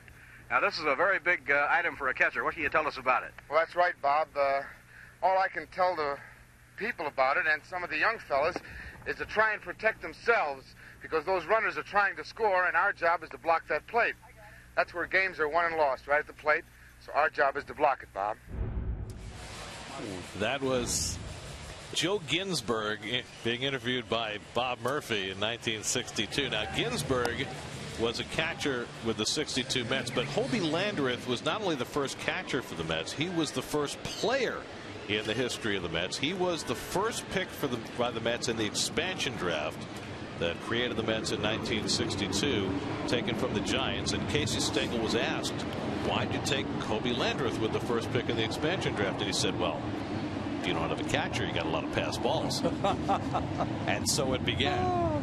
And, you know, you talk about characters. I mean, Choo Choo Coleman was a character early in the Mets days. But the thing about Landreth, he was the opening day catcher. He only played with the Mets for about a month and a half. And then he was the player to be named later in the deal that brought the Mets Marv Throneberry. Oh, wow. Who was the ultimate 1962 Mets personality, Marvelous Marv. Personalities. I mean, you don't get a name like Choo Choo Coleman if you're an accountant. You know what I mean? You got to have a little life to you. Well, you remember the story about Ralph Kiner asking Choo Choo Coleman how he got his nickname? Ooh. The answer? I don't know. Did you hear the one that Ralph said? What do you? What's your wife's name? What's your wife's name? And what she like? What she goes, Mrs. Coleman. Her name's Mrs. Coleman, and she liked me, bub. That was the answer. Wow. Chase Utley leading off in the fifth inning against Daisuke Matsuzaka, and he fouls one back. Jerry Grody was the first legit Mets catcher. He was acquired from the Houston Astros in a trade for pitcher Tom Parsons. He had played a handful of games with the Colt 45s in 63 and 64, but he came to the Mets in 1966, and he was a decent offensive player, but he was a great defensive catcher and caught that wonderful pitching staff that brought the Mets to a championship in '69. Utley hits one out to left, and Eric Young makes the grab, one away. You know, Grody was very hard-nosed. One of those guys that didn't like you if you were the opponent. And not a good swing by Clemente right there. Jeez. And he could throw, Grody. Yes, he could. 1969, he threw out 56.3% of would-be base stealers. What was the Johnny Bench quote? Johnny Bench said that if Jerry Grody and he were on the same team, he would have been a third baseman. Wow. Really?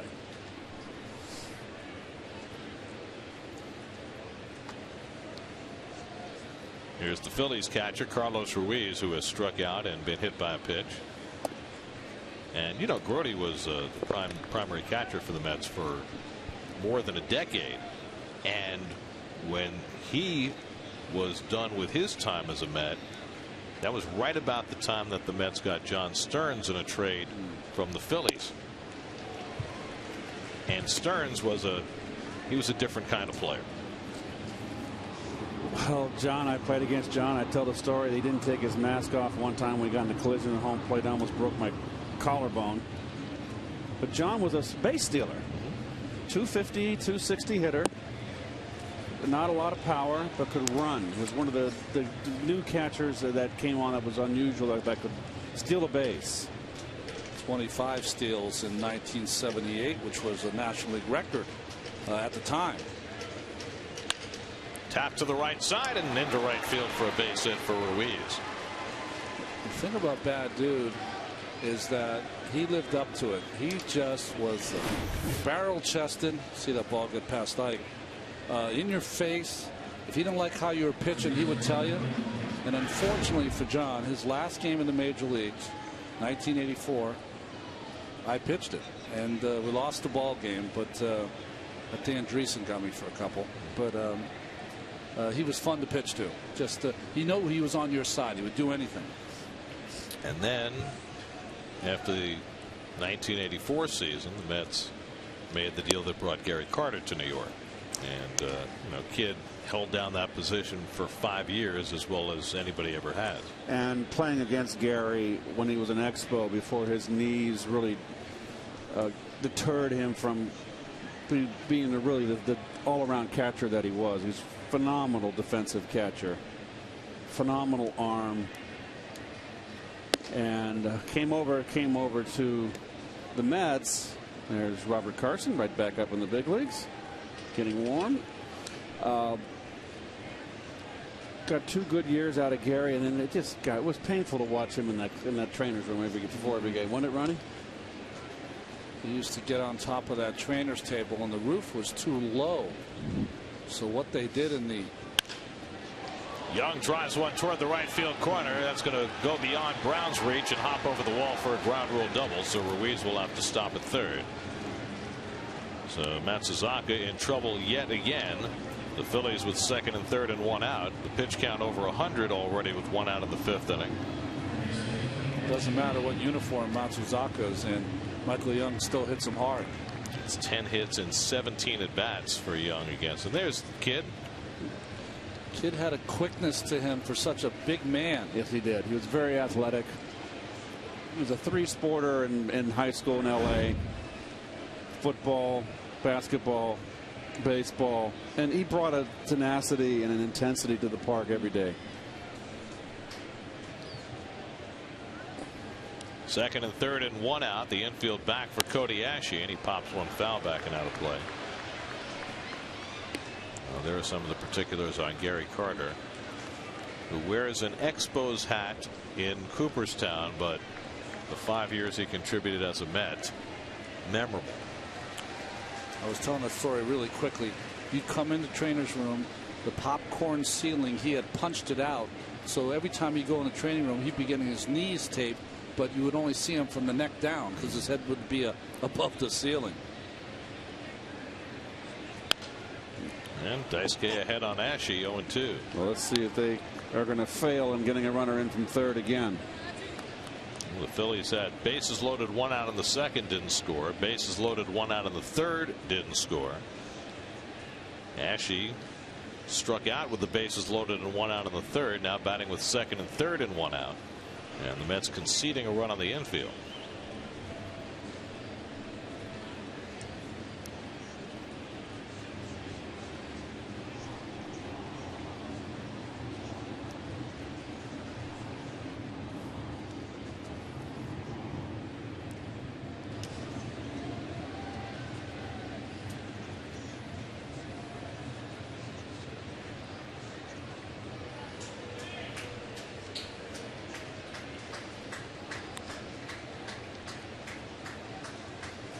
There's one other catcher, Gary, I want to bring up. I have a close tie to. Was Ron Hodges was called up in '73, correct? Yep.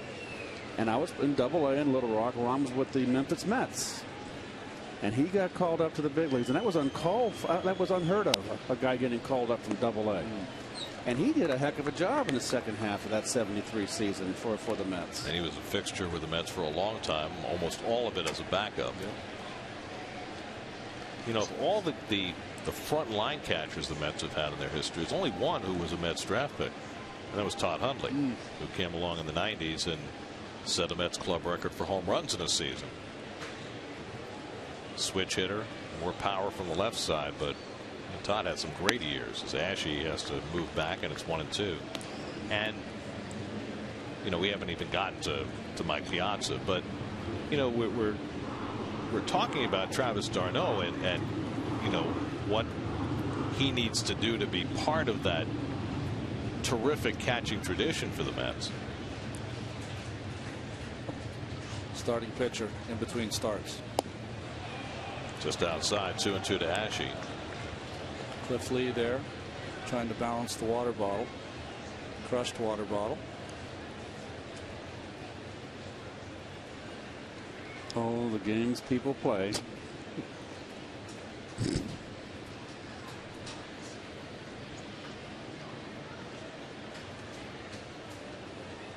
You know, the traits I've seen in catchers that I've really appreciated are, see, the height, weight, age of the young d'Arnaud, mental toughness, ability to lead, very much like you would want from a quarterback. All right. Now the 2-2, and it's up and away, full count to Ashe. Daisuke a little disgusted with himself. Best catchers I've ever played with, just command a tremendous amount of respect in the clubhouse. Always have.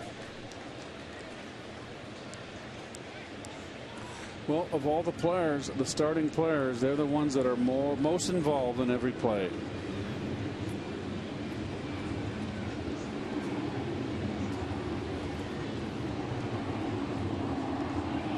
And it's outside, ball 4, and the bases are loaded. And how much further can the Mets go with Daisuke Matsuzaka? At least one more batter, because Dan Warthen's going out to the mound. No interpreter, going by himself.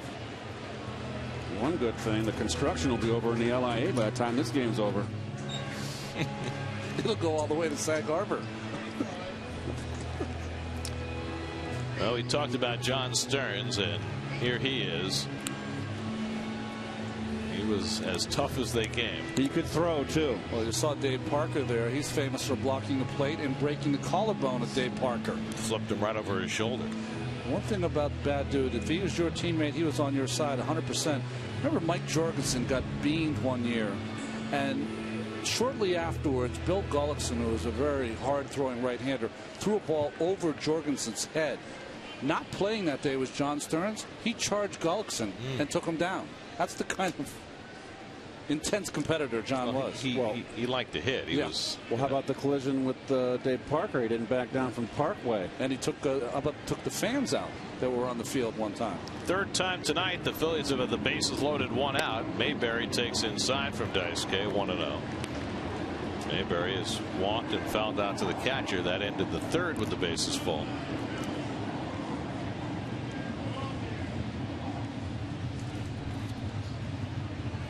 Well, a couple of lefties up in the Mets bullpen now as Feliciano joins Carson. And that one hits Mayberry to force in the lead run. Daisuke Matsuzaka hits his second batter of the night. Ruiz comes in to score, and the Phillies go up 2-1, and that's going to be all for Daisuke. Well, he was able to score him out of a couple of jams, but this time hitting Mayberry with a pitch. And the Phillies take the lead, and Daisuke will take his exit after 4 1/3. Call to the bullpen brought to you by Verizon Wireless. Robert Carson coming in for the Mets.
Well, he was with the Mets for April 21st to June the 10th. You can see his numbers this season, but in the minor leagues pitched much better and rewarded with coming up here in August. I talked to Rob extensively today. He said, I've come back here a different pitcher than the one that left. He said he's developed a new breaking ball. He said, for the first time in my career, I've got a real breaking ball. He calls it a slurve, and we'll see whether he can make effective use of it.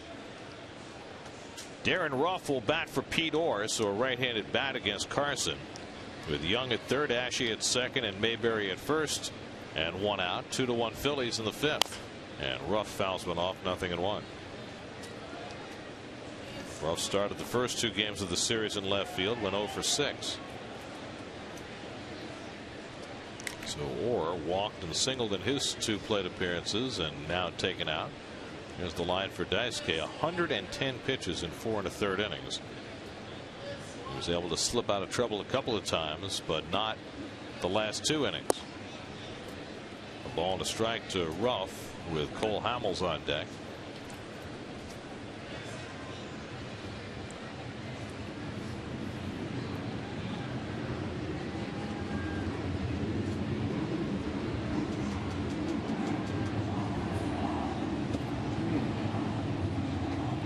More like a changeup than a breaking ball there, didn't it?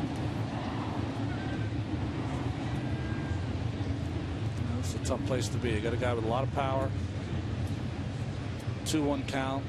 You have to think it's a fastball from Carson. Carson's biggest problem in his first tour of duty with the Mets was the propensity for giving up the home run ball. Gave up 8 home runs in 18 innings of work, and he's in a dangerous spot here. 3-1 against a power hitter Ruff. Bases loaded, 1 out. And Ruff swings through the fastball, 3-2. Thank you very much. A little over anxious.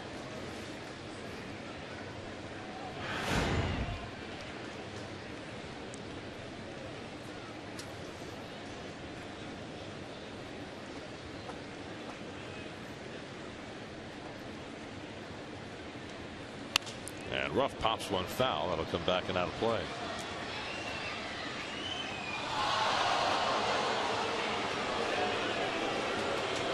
Boy, Cincinnati all over St. Louis. It's a large hurting being put on Adam Wainwright tonight. Cincinnati played a very bad game last night. A lot of mental errors, and Dusty Baker had to speak to his squad. Well, they've responded.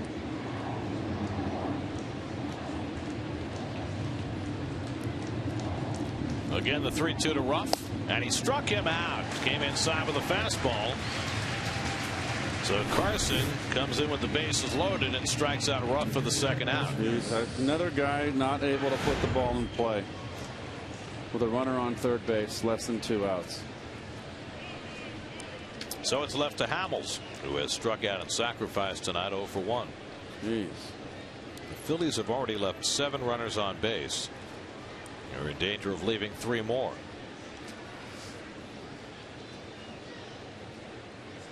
And Hamels takes that breaking ball for a strike. There's the curveball right there running. Yeah, much better. What Gary was saying, that slurve, much better pitch.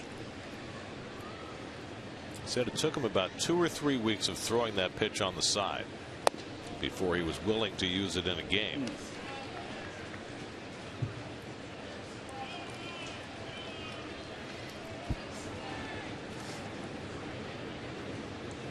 1-1 to Hamels with the bases full. And he hits it toward the hole, a base hit. Young is in to score. Ashe heads home. The throw by Eric Young is not in time. So Cole Hamels comes through with a 2-run single. Well, Neese with the bases loaded last night. Hamels with the bases loaded tonight. It's 4-1 Philadelphia. Fastball away. Yes, sir. Nicely hit. Just in the hole, out of the range of not a strong arm by Young here. Because a good strong throw has the runner, not a good slide. Almost made that slide. You can put that slide in the toilet.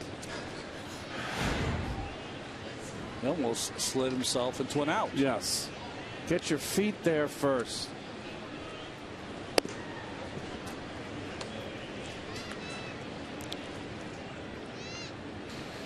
Bernardina is 0 for 3, struck out twice and popped up. Mayberry now at second, Hamels at first with 2 out. 3 runs home for the Phillies in the 5th. And a weak cut by Bernardina, 1-1.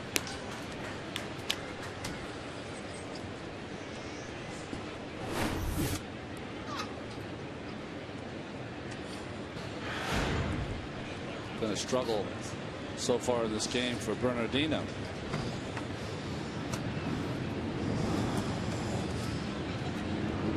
Had a rough night at the plate and in the field. Here's the breaking ball for a strike from Carson, 1-2.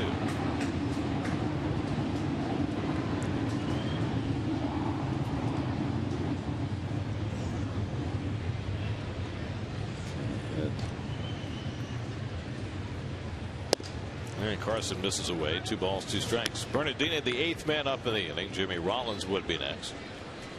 All the runs to date charged to Daisuke Matsuzaka, and he's still responsible for 1 more. 2 out, 2 on, 2-2 to Bernardino. And he hits a weak ground ball right at Flores. His first official chance, and he handles that to end the inning. But a 3 spot for the Phillies, and they lead it 4-1 halfway through.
Gary Carter is a big piece of that.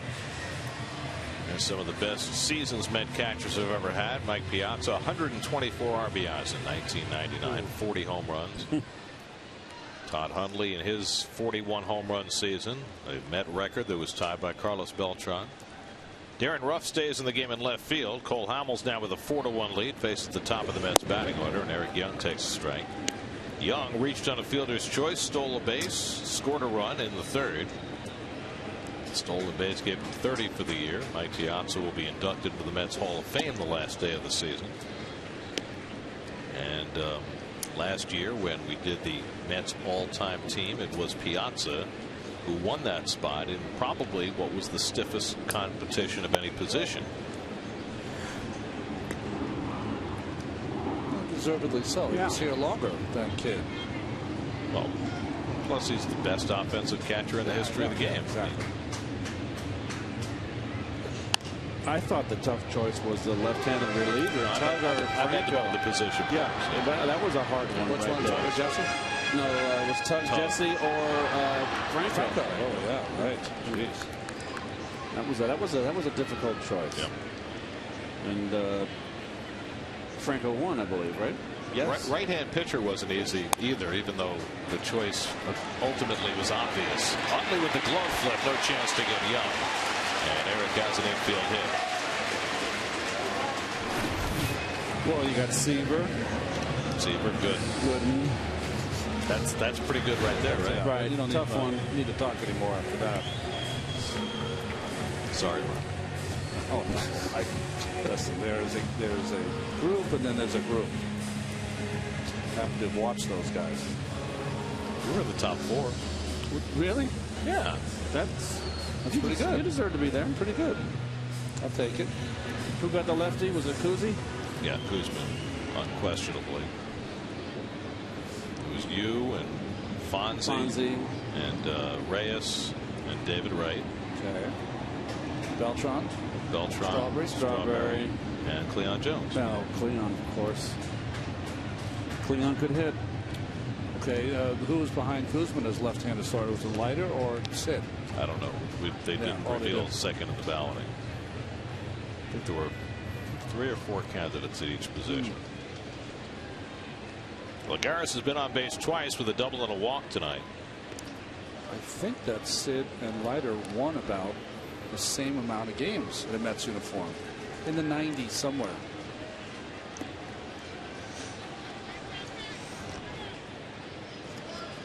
I want to say 98, but I could be wrong. Well, you won 99. Yes. Right?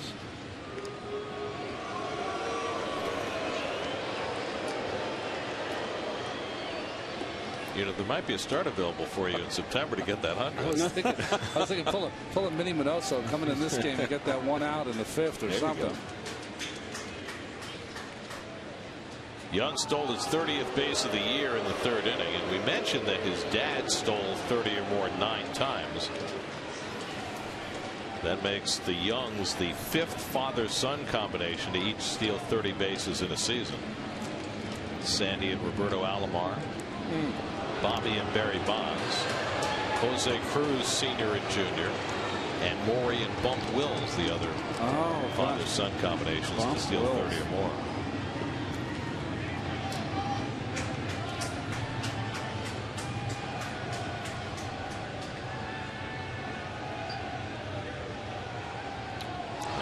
Attention being paid to Young. You know, we're looking up the numbers on Sid Fernandez and Al Leiter. Sid won 98, Leiter won 95, but you know, John Matlack, for me, that's right, is ahead of both of them, even though he didn't win as many games. You're right. Shutouts and complete games. This is Hamels at his best. Loves this.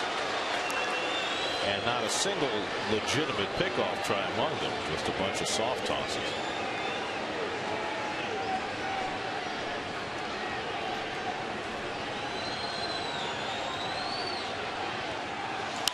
Lagares pops it up. And Utley comes over to grab it. 1 out.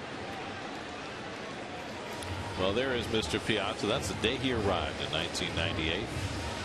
And how many memorable home runs did that man hit as a Met? Full both hands on the bat in the follow through.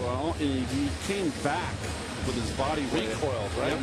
And Ronnie, this guy got more clutch hits, more clutch home runs late.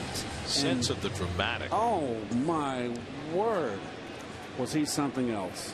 I mean, the home runs he hit off Clemens, the one he hit off Trevor Hoffman, the one he hit off Smoltz in Game 6 of the playoffs. I mean, it just goes on and on. The one he hit against Billy Wagner at the Astrodome in the middle of a great series in 1998. Post 9/11 game, that home run off Steve Carson, Queens kid.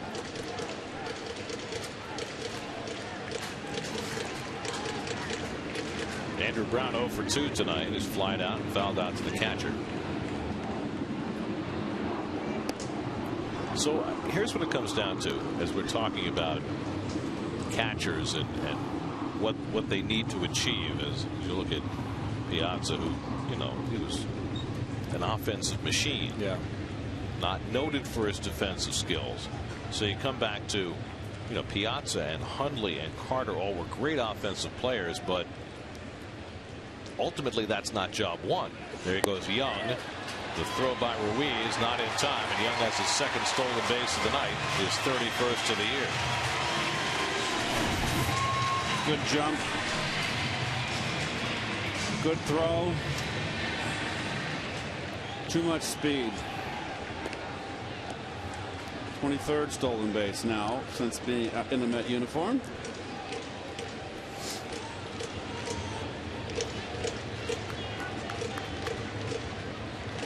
A little slight look in by Young. So a runner in scoring position with 1 out. 2-1 the count to Brown. And Andrew pops it up. And to foul ground.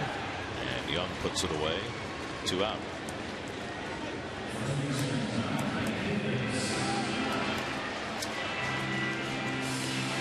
All right, we're going to do it again, folks. Score with Keith. Ask the question of my life and time. Baseball 17th correct. Tweet, you know that. SNY TV with the hashtag Score with Keith. You'll win the card. Remember, you got to be following SNY TV on Twitter in order to win. The question tonight is, what was my career BA? Rushing it through.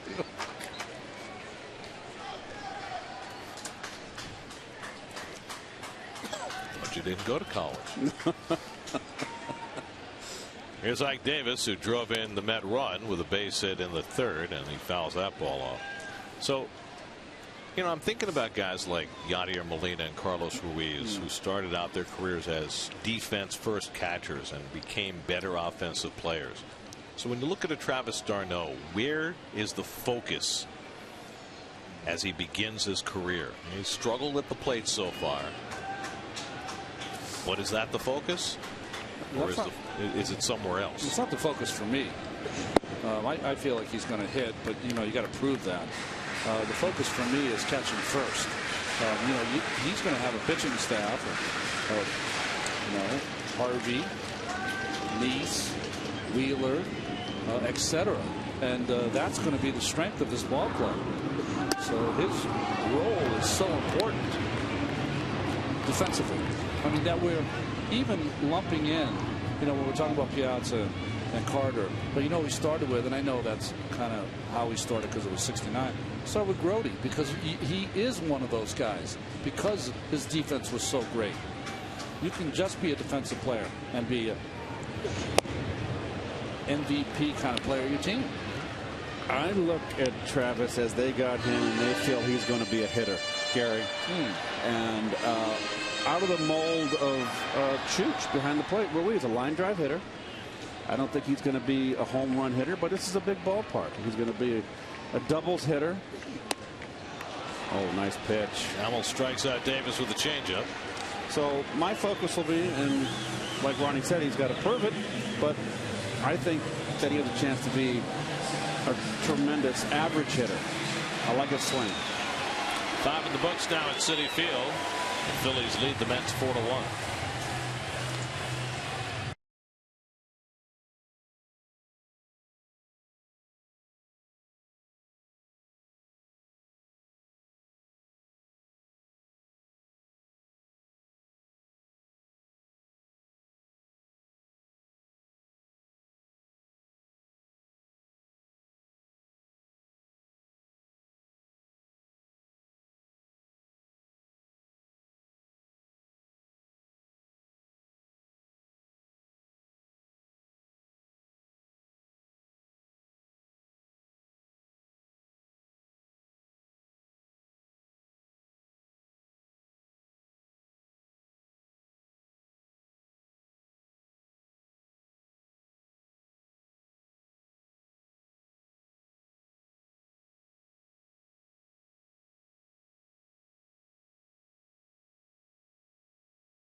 Run hit to Cole Hamels in the 5th. All the runs charged to Dice came out Suzaka, who went 4 1/3, allowed 4 runs, 6 hits, 4 walks, 5 strikeouts, 2 hit batsmen, all wrapped up in 110 pitches. Taken inside by Rollins, 1-0. Rollins has walked, doubled, driven in a run, stolen a base. Otherwise, has had an odd night. As David Ardsman's up in the Mets bullpen as Jimmy slugs one out to center field, and Lagares is there to grab it. 1 out.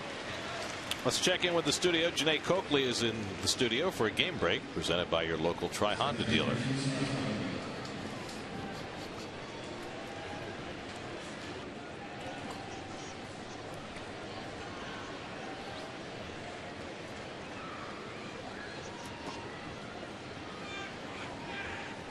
That was a bomb. Manny Machado also homered in that game for the Orioles, who are in a tenuous spot right now. 6.5 out of the division, 3.5 out on the wild card. Here's Chase Utley, who's 1 for 3 on the night. Single to center back in the 3rd, and takes a fastball strike from Carson. They made a move, the Orioles. They brought up, he was in there earlier in the year, Kevin Gausman, sent down Wen after he got hit hard last night. So the second wild card spot in the American League right now is being occupied by Oakland. Little bloop into shallow left, and on comes Eric Young, 2 out. Let's give you the results of our Verizon Text Poll. We asked you who you think is going to win the NL Central, and it is a flat-footed tie. How about that? Only 10% believe in the Reds, who are Keith's pick. Keith, would you like to comment on that lack of support? I know what I always feel. You take the underdog, and if it comes out, you look like a genius. If you're wrong, everybody forgets what you said a month ago. very good. Very good maneuvering. Here's the thing: if the 11-1 shot comes in, you win $24. But if you lose, you still lose the $2. It doesn't matter. There's Oakland with the 11-1 lead in Detroit tonight. So they continue to play well. That one's hooked down the left field line off the bat of Ruiz, right toward the corner. It's out of here. Carlos Ruiz finds the soft spot down the left field line for his 5th home run of the year, and the Phillies extend their lead to 5-1.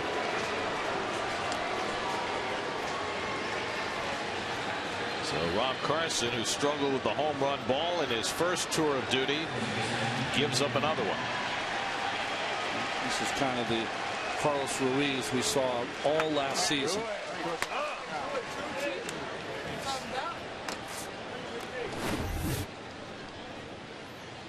Supposed to be away. It comes back in over the middle. Right down the middle. Letter high. Cole Hamels loves it. Cole hasn't got a lot of run support this year. Neither have many Philly pitchers. Phillies are second to last in the National League in runs scored. Michael Young is 2 for 3 tonight, 6 for 10 in this series. And he takes wide from Carson, 2-0. Marlon Byrd just hit a 3-run homer in the bottom of the 7th for the Pirates. Are you kidding? First game with the Pirates. It's now 7-1 Pittsburgh. Good for him. Fly ball center field, easy for Lagares, and that retires the side. But Ruiz's home run extends the lead for the Phillies. Both the Pennsylvania teams thriving tonight. 5-1 Phillies in the 6th.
Home 6th inning. Josh Satin leads off against Cole Hamels and takes a strike.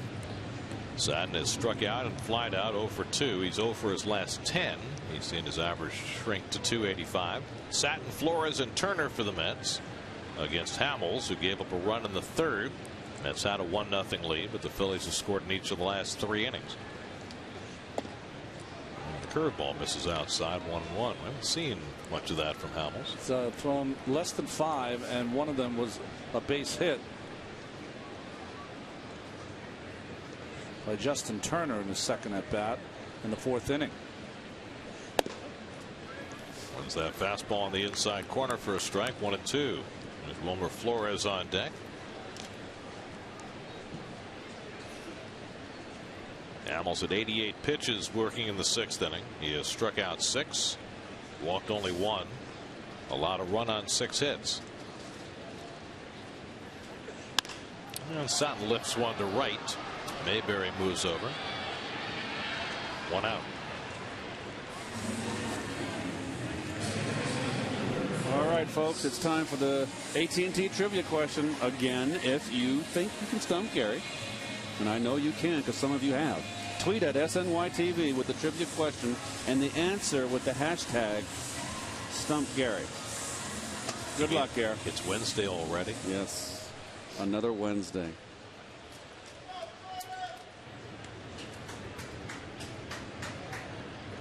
Wilmer Flores hits one up the middle. And he's got himself his first hit in this series. So Wilmer snaps an 0 for 12 skid. Mets have their 7th hit of the night. 1 out and 1 on for Justin Turner, and we check in with Kevin. Justin Turner's playing shortstop tonight, and it makes you think, where in the world is Ruben Tejada? Remember the team starting shortstop from the beginning of the year? He's played more games in AAA than he has at the major league level, and that's saying something, and that isn't because of an injury. 54 games at Vegas, 50 at the major league level, and you know, he's going to come up here and be a September call-up from what I've been told, and so you'll get a chance for him to kind of show that his dedication is a little bit different, because there were Mets people plenty unsatisfied with how he came to camp and how things went early on, with how the shape he was in, and certainly his performance, not only in the field but at the plate. Here's the thing, I think the telling thing about Tejada and how the organization feels about him right now. Insider told me that last year the team was satisfied at shortstop as far as the offseason plan goes. Told this time that there will be an evaluation that when Tejada comes up, that will continue in the offseason. Won't say that shortstop's a priority, but it's something that if the team can improve on, we will. That is a telling statement about how far Ruben Tejada has fallen. So he's got a month to change minds around here when he comes up September 1st, guys. He's gone from solid starter to Carmen Sandiego. Well, no, what's more astounding is that they're so vocal about it, Kevin, and which is going to be given out to the fans out there. So it's definitely a message being sent, a very forceful one. Well, this goes back a while now. You know, if you remember 2 spring trainings ago when Terry Collins chastised Ruben for not coming into camp early. And I think right from that note, it's been apparent that the Mets have not been satisfied with Ruben's work ethic. Now, last year he played well. I mean, he wore down at times, but he hit 289. He fielded his position well. And as Kevin said, the Mets were very satisfied. But they felt as though the work ethic caught up to him this year and led to the poor play the first couple of months. Grabbed by Hamels, throws to the bag, but Rollins has to reach back and make a tag. And they get the out at second. Well, Hamels threw it to the bag, but Rollins wasn't going to get there in time and had to make the play a different way. That's the reason. I don't know why. It's almost like a hot potato. He couldn't wait to get rid of the baseball. That's not how you do it fundamentally. When you get the ball, you stand up straight, you curl hop, you throw a strike to second base, and you complete the double play. Hamels too good of an athlete to have that play happen to him. As soon as you get it, you got to give the infielder time to get to the base. Crow hop and make an accurate throw. That's a nice play by Rollins. Yeah. To make the out. They get the lead runner.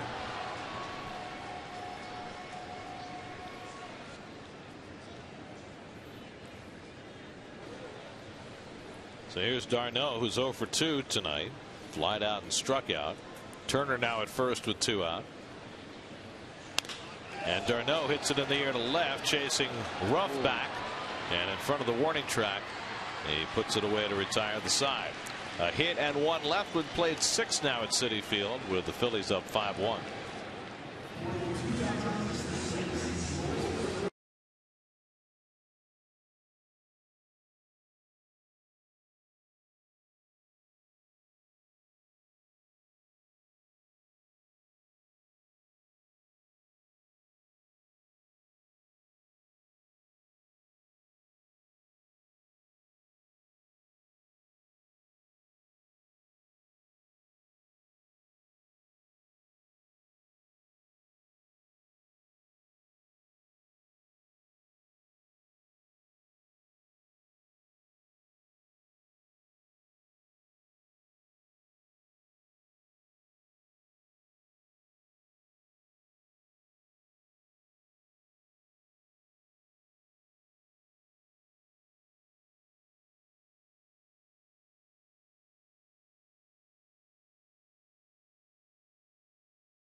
The 3rd inning of tomorrow's game.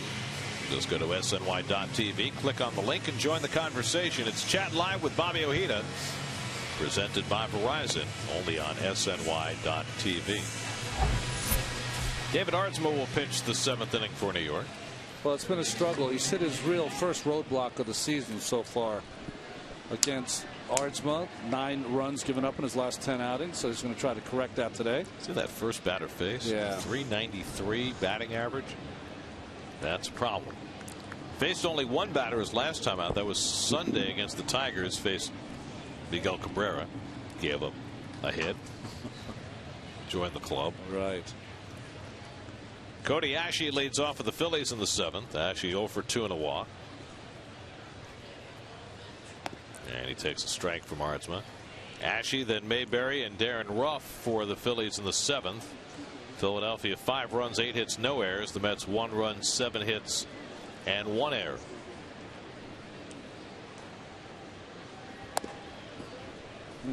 Ball and a strike to Ashe. Rob Carson went an inning and 2/3, allowed a run on 2 hits, no walks, a strikeout, a home run. So that's 9 home runs allowed in 19 2/3 innings by Carson in the major leagues this year. That is not good. No.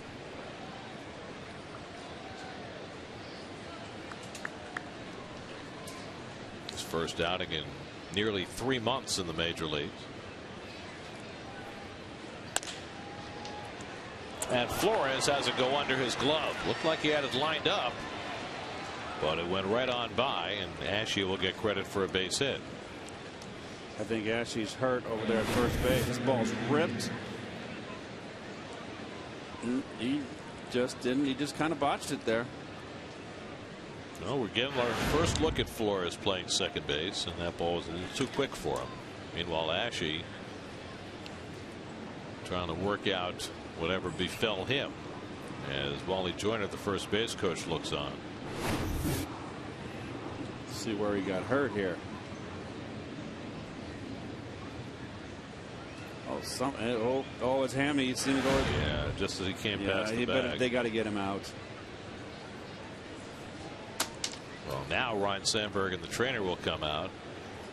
But it's certainly clear that Ashe is in some discomfort and that it probably is his hamstring. He's got a little bit of a little dog bite in that back hammy. You know what happens on that play is that you assume as the hitter that Flores is going to make that play. So what happens when it goes by him, then you turn it on. So see, thinks he's going to make the play. Oh, he didn't make the play. Then we turn it up a notch.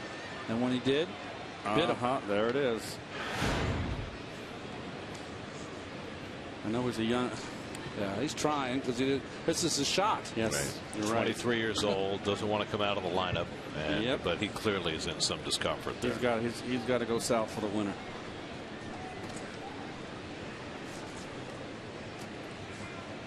Well, yep, they're going to pull him out. He's coming out. Yep, can't do it.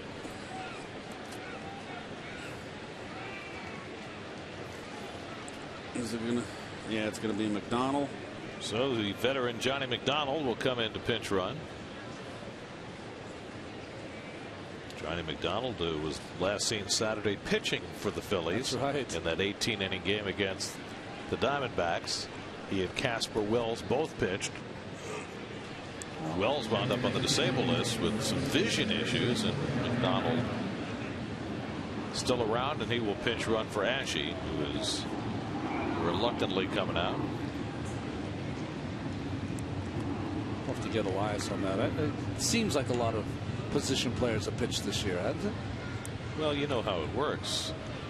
If the starters are on pitch counts and relievers can only face one batter at a time, eventually you're going to run out of pitchers. Happened in the All-Star game, didn't it? Ball one to Mayberry. I mean, the Mets, when they played that 20-inning game in St. Louis, faced two position players in that game. That's right. Back in 2010. I mean, it's one thing to use a position player when you're getting blown out, but it's a whole different situation to run out of pitchers in an extra inning game where you have a chance to win and a chance to lose and have to use a position player in that spot. Oh, Chris Davis, was it last season, pitched 2 innings and got the win for Baltimore. They ran out of pitchers in Fenway Park. Mayberry was hit by a pitch with the bases loaded by Daisuke Matsuzaka, the last man he faced in the 5th inning. And tries to hold the swing on the splitter, and he stopped it in time. 2-1.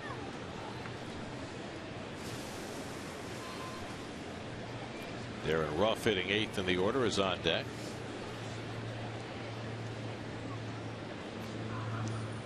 Game that has been moving at a glacial pace right from the start.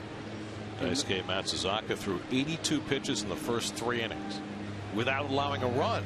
The runner goes, and Mayberry hooks it foul. I mean, that's really hard to do. It's a bad sign when we put the clock on someone. If we're putting the clock on you, it's a rough game. I think that's a first in SNY history, if I'm not mistaken. I've never seen that before. Need to get a ruling from the truck. I'm told that the last time we used the clock before tonight, it was timing Jose Reyes home to third on a triple. That's right. I remember that. And that took a lot less time than it took Daisuke to throw a pitch. 2-2 to Mayberry. And he lifts one foul down the right field side.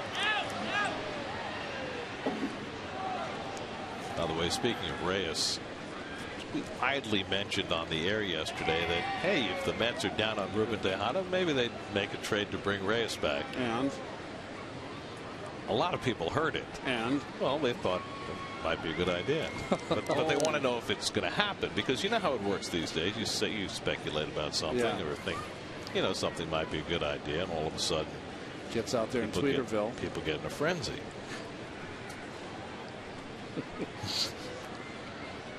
Don't be too eager. Calm down out there. Things take time. Here is a list of position players who have pitched this year. Skip Schumacher, Jamie Carroll, Jake Elmore, Alberto Gonzalez, Josh Harrison, Rob Johnson, Johnny McDonald, David Murphy, Ryan Rayburn, Anthony Recker, of course. Yes. Casper Wells. Did Wells pitch for 2 different teams? Yes, he did. I thought he did, yeah. Because he's been with 5 different organizations this year. Is that a record? Hit sharply, a base hit for Mayberry, so he's on base for the 3rd time tonight. And the Phillies have the first 2 men on in the 7th.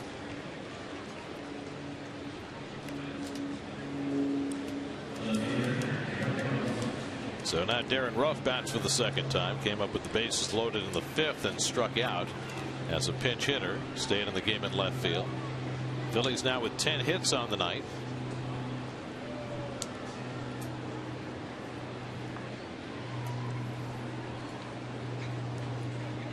In Detroit tonight, Brandon Moss has hit 2 more home runs for the A's, and they're up 14-2 on the Tigers. It must be a different Tiger team than the one we saw over the weekend. Well, Coco Crisp is hot for those Oakland A's. Brandon Moss, you know, he was a #1 pick years ago with the Red Sox, I believe.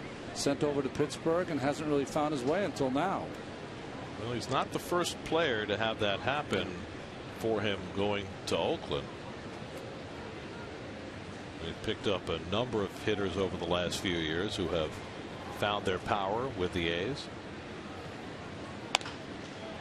Little pop up into shallow left, and on comes Young and makes the running grab, and back to second goes McDonald.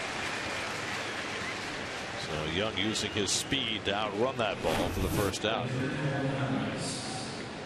Well, that was what was so odd about the double off the bat of Hamels that got by Young. You don't see balls get by him too often in the gaps. Got such great speed. Off Rawlins, excuse me. B.J. Rosenberg up in the Phillies bullpen. Well, let me ask you about that, because we were talking earlier about the Mets kind of having an epiphany about, you know, outfield defense as this season has gone along. After starting the year with Duda in left field and then seeing the difference as Hamels fouls off the bunt with the speed of Young and the grace of Lagares and how many runs they've saved with their outfield defense this year.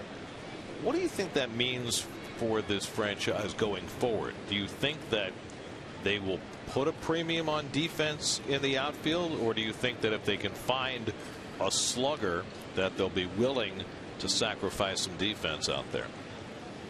Well, the slugger can be at first base. It doesn't necessarily have to be an outfielder. It could be one of the other outfield positions.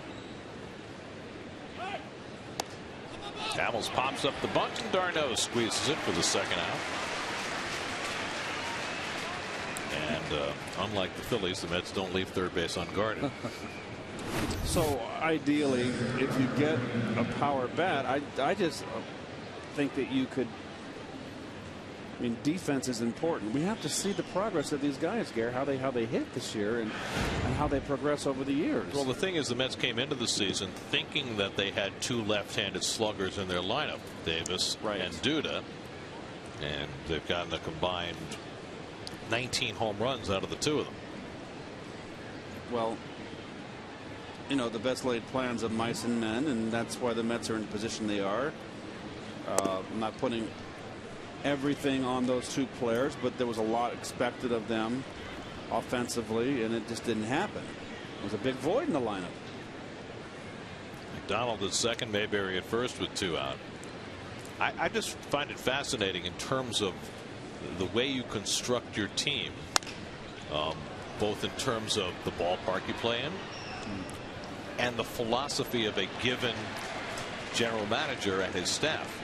Now, Sandy Alderson loves the home run, loves on base percentage, and until this year seemed as though defense was something important but not of utmost importance, and it seems as though that has changed on the fly as far as the outfield is concerned. So I'm just wondering what happens down the road. Bernardina's 0 for 4 today, and he takes inside 2-1. But you certainly didn't think you were going to get 21 home runs from Marlon Byrd, did you? You know, so that took up some of the slack. You know, I think that the team changed when they added Young and better defense and speed. Lagares in center field, of course. Well, let's not forget there's another 30 games left plus. I mean, you know, it changed, but can it change for the entire season? Will it make a difference over the entire season? I mean, you always want to have, when you have good young pitching, which you think you're going to have, you want to couple that with good defense. It's very important. But, you know, this is another game. The Mets have 7 hits, just a run, and that's been a trend too. Well, certainly taking David Wright, Marlon Byrd, and John Buck all out of the lineup, you've sacrificed a big chunk of your offense. 3-2 now to Bernardino. I really don't know what Sandy's going to do in the offseason. There's just some serious decisions got to be made. You got money freeing up too from the contracts of Bay and Santana. There's a lot of holes. And Bernardino strikes out for the 3rd time today. So he's now 0 for 5. The Phillies strand a pair. Marsman gets out of trouble in the top of the 7th. Hamels goes back to the mound with a 5-1 lead.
Daniel Murphy pinch hits for the Mets, leading off against Cole Hamels in the home 7th, and takes a strike. Murphy getting the day off today. Just 3 hits in his last 23 at bats. Mets have only one right-handed bat on their bench tonight, and that's Anthony Recker, the backup catcher. Well, there are 3 days to go before potential postseason teams can make deals for players and have them eligible for the postseason, so the scouts are still out in force. Absolutely. You know, it was interesting. I was sitting in the cafeteria we have here getting ready for the game today, and 3 different scouts came up to me and asked me about Jonathan Neese. They were all so impressed by his game last night. And Murphy takes one through the hole, so a pinch hit single for Murphy. The Mets have had a hit in every inning against Hamels, but just 1 run to show for it so far. That's 8 Met hits tonight. Well, you know, Sandy Alderson said yesterday in the wake of the Bird and Buck to the Pirates deal that the Mets were probably done. But, you know, you look at this team and there are some other commodities that might be of interest to a playoff contender. What about LaTroy Hawkins? Or a Scott Atchison, or even a Pedro Feliciano. Rice.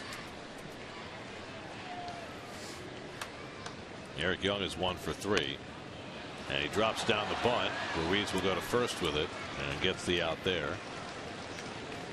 And again, they give Young credit for a sacrifice where he clearly was not intending to sacrifice. They did the same thing last night. In fact, last night was with 1 out. It was even more obvious that he was bunting for a hit.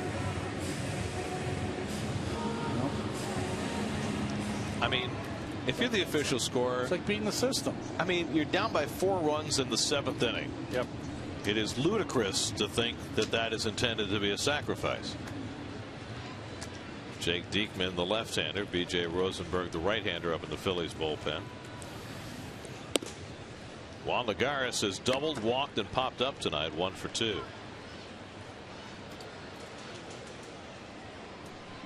Scott Atchison up in the Mets bullpen.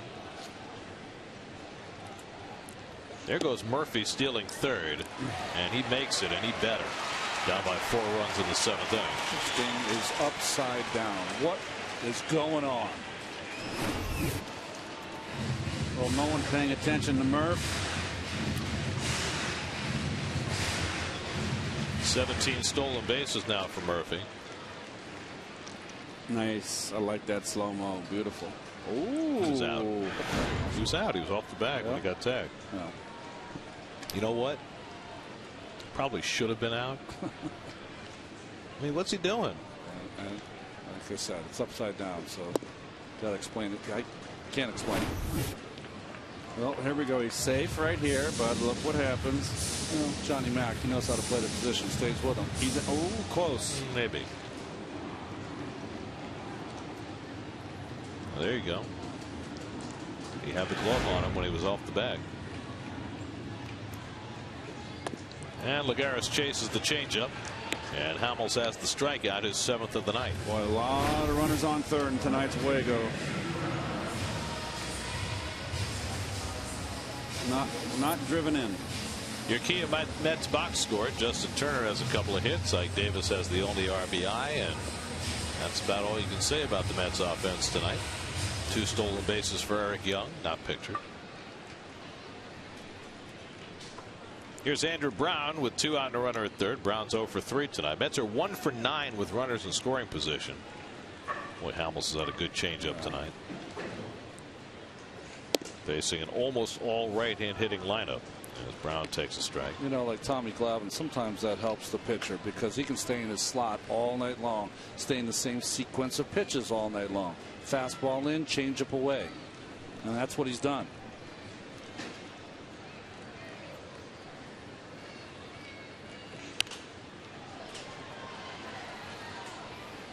City probables for the final game of the series tomorrow. Carlos Torres, we think, is going to make the start. Unless he pitches today. Unless there's another trade. Ethan Martin, rookie right-hander, will go for the Phils. He got knocked out in the 1st inning in that 18-inning game against the Diamondbacks last Saturday. Hamels ahead on Brown, 0-2. And Andrews slugs one to left field. That's going to be in for a base hit. Murphy comes in to score. It goes to the wall, and Brown into second base with an RBI double. It cuts the Phillies' lead to 5-2. Well, 0-2 pitch, and he's trying to go up in the strike zone. Brown is a high ball hitter, does not get it up high enough. See where Chooch is? He wants that ball about 6-8 inches higher. Good job by Andrew Brown, getting on top and drilling that pitch. And he's a high ball hitter. He likes that ball up, and Hamels didn't execute the pitch. So now it's a 5-2 game. Brown's in scoring position with 2 out for Ike Davis, who drove in the first Met run. And he takes a cutter outside for ball 1.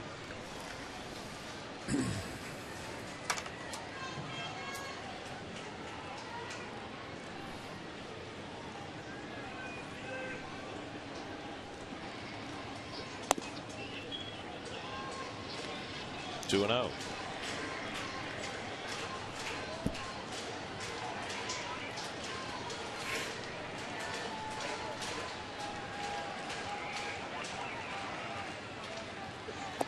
And Ike takes the cutter outside, and it's 3-0. Was that a strike? No, the pitch before the strike, I think. Okay, we had it 2-0 on our board, but you know we can make amendments. Now it's 2-1.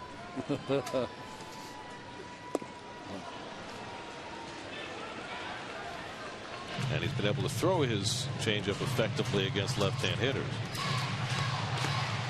Been feeding Ike that slider, but it's giving Ike fits.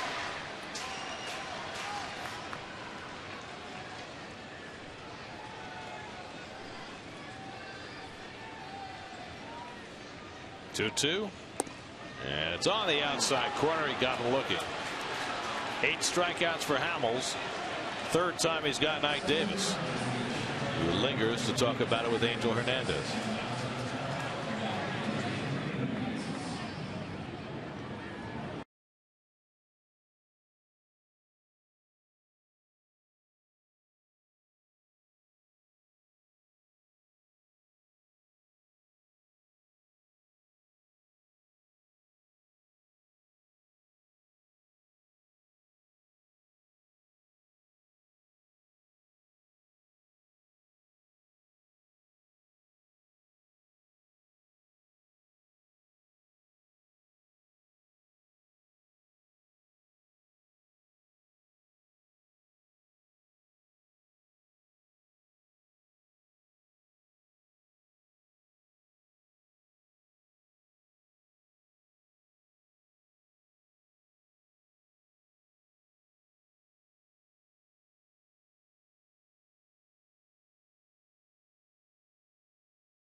Changes. Josh Satin moves from 3rd base to 1st base. Daniel Murphy, who pinch hit, stays in at 2nd.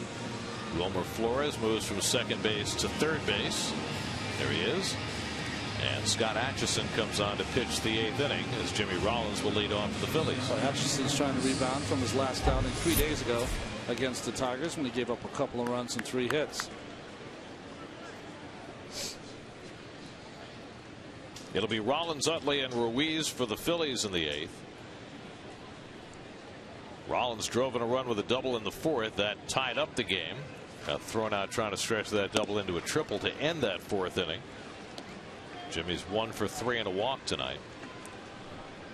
It's a final in Pittsburgh tonight. The Pirates beat the Brewers 7-1. Marlon Byrd with a 3-run homer in his first game as a Pirate.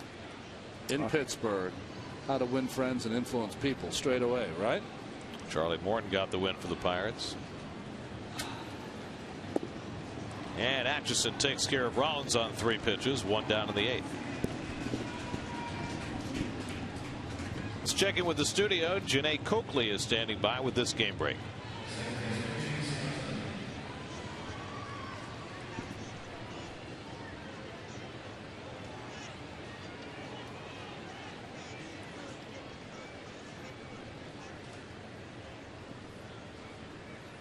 Into the shrubbery. Good going, Marlon. Nice job. 22nd of the year for Marlon. Continues to extend his career high. Chase Utley gets jammed. 0-1. Hope I'm not speaking out of turn, but he looks pretty good in that Pirate uniform, doesn't he? It's a good move for the Pirates. Yeah. They needed another bat. They needed a right-handed bat. Utley's 1 for 4 tonight. Hits one right past Atchison, but behind the bag. Turner gets to it, but has no play. So it's an infield single for Utley. Well, nice effort by Turner, but not going to throw Utley out once he hit the grass. Well, you can touch all the bases tomorrow at the postgame Senior Stroll presented by Health First following the Mets game against the Phillies. Find the best prices at Mets.com or at 718-507-TIXX, the only place to get tickets through game time. Here's Carlos Ruiz, who's 2 for 3 today, including a home run his last time up against Rob Carson. The word on Cody Ashe, the Philly third baseman, a mild right hamstring strain/cramp. So they haven't decided yet whether it was a strain or a cramp. He might be trying to talk him into a cramp, right? He did not want to come out of the game, rightfully so.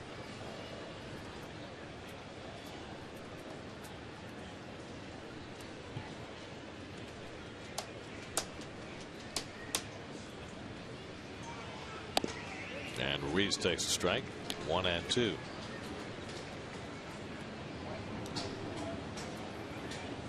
It's a final in Detroit. The A's beat the Tigers 14-4. Brandon Moss 2 homers, 6 RBIs after homering against Verlander last night. So, among other things, that keeps the A's 2.5 behind Texas. We mentioned it earlier, but it bears repeating. See what the Rangers did to Felix Hernandez today? 10 runs, 9 earned, 11 hits in 3 innings. Nobody does that to the King. Lagares back, makes the grab. 2 out. Utley goes back to first. Well, Gare, there's the stump Gary, and which Met player has been hit by the most pitches in team history? Oh, is that a single season or career? Team history. So that means career. Yeah. Joel the Mouth. Dropping that on you. Joel the Mouth. That's a toughie. Well, I certainly don't know that off the top of my head, but my first guess would have to be Ron Hunt. Yes. Was he? How many years did Ron play? Ron came up in '63 and stayed with the Mets for 4 years. Then they went to the Giants, correct? Yeah.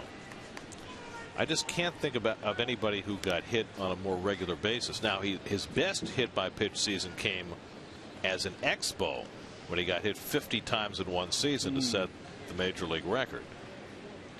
But that would have to be my first guess. I'm trying to think if there's anybody else. Tim Foley got hit by a lot of pitches. Yeah, he did. It's certainly not going to be Frankie Tavares. I mean, the Mets never had anybody like Chase Utley, you know, a great player, or Craig Biggio, or 25 times a year, or Don Bell, or somebody like that, who, you know, just was a great hitter who stood right on top of the plate and got hit by a lot of pitches. So I'm going to have to go with Hunt. Swinging a foul tip, 1-2 to Young. Felix Mian, did he? No. Okay. No, there's no other obvious guy unless I'm completely blanking on somebody. 2-2 to Michael Young.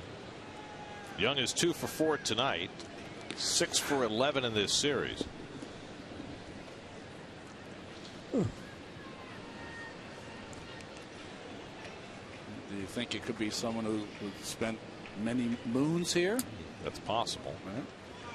But, you know, who spent that many moons at plate? I mean, played enough. I mean, Cleon Jones stood further from the plate than any human being in history. And not him. And the Crane didn't play every day after a while. Lenny got hit a few times. He could take it, but I don't think it's Lenny. Yeah, I don't think so either. 3-2, grounded to short, and Turner will make the play to first in time to get Young, and that retires the side. An infield hit and 1 left. We go to the bottom of the 8th at Citi Field. Phillies 5, Mets 2.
StubHub. Next time you plan a trip to the ballpark, head to StubHub, where you can find great seats and earn great rewards. And by Audi, truth in engineering.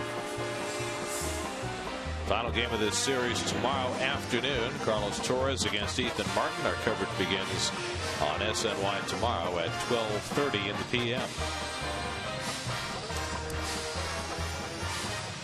27-year-old B.J. Rosenberg, first man out of the bullpen for the Phillies tonight. When John Lennon, the left-handed starting pitcher for the Phillies, put on the DL, they called up B.J. Rosenberg from Lehigh Valley. 5 scoreless appearances. We're going to play Meet the Mets the rest of the night? Oh, it's fine. It's drowning me out. Josh Satin takes a first pitch slider for a strike. Satin 0 for 3 tonight, 0 for his last 11. Cole Hamels went 7 innings, allowed 2 runs, 9 hits, 1 walk, 8 strikeouts.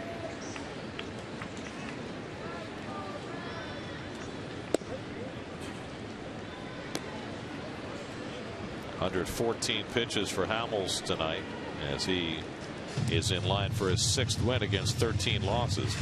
Wilmer Flores on deck, then Justin Turner as the Mets try and fight back in the 8th against a Phillies bullpen that has been beleaguered, washed, dried, and toasted all year. Really puts into perspective the efficiency and excellence of Jonathan Neese last night, right? 113 pitches to get through 9 innings. So Jake Diekman up in the Phillies bullpen, the left-hander.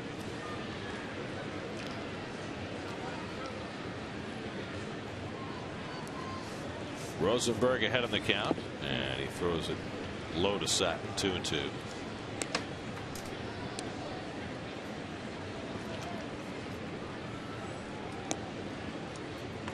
A.J. Rosenberg out of the University of Louisville. Less known for their baseball than for their basketball. Right. And on Tuesday nights, their football. Yeah, right. In fact, remember the relief pitcher Sean Green that the Mets got? Yeah, the sidearmer. Yeah, he was from Louisville. He was. And he is probably the most heralded player ever from the University of Louisville to make it to the major leagues. So there's not a whole lot. Pittsburgh quarterback, you from Roethlisberger from Louisville? Yeah, but I know he's not a baseball player. Does he play baseball? I'm just thinking of the great athletes that have come there that don't play basketball. He went to Miami of Ohio. Oh, he did? Just up the road. I don't know anything about college football, obviously. Nor do I. 7th pitch of the at bat to Satin, and he grounds one right at Rollins. 1 out. Let's check in with Janae Coakley back in the studio, see what's coming up on Geico Sports Night. Janae? Thanks, Gary. Coming up on Geico Sports Night, Joe Namath has some harsh words for Rex Ryan, and the Giants prepare for their preseason finale. We'll see you after WB Mason postgame live. Tell you what, Joe's not afraid to speak his mind, is he? He's out there. Yeah, once a month, he just comes out of the woodwork. Very happy to join the circus that is the New York Jets. Wilmer Flores fouls it back, and I say that as a fan of the team for the last 50 years. And it's always been that way. Has it? Oh, yeah. Really? Even when Joe was playing.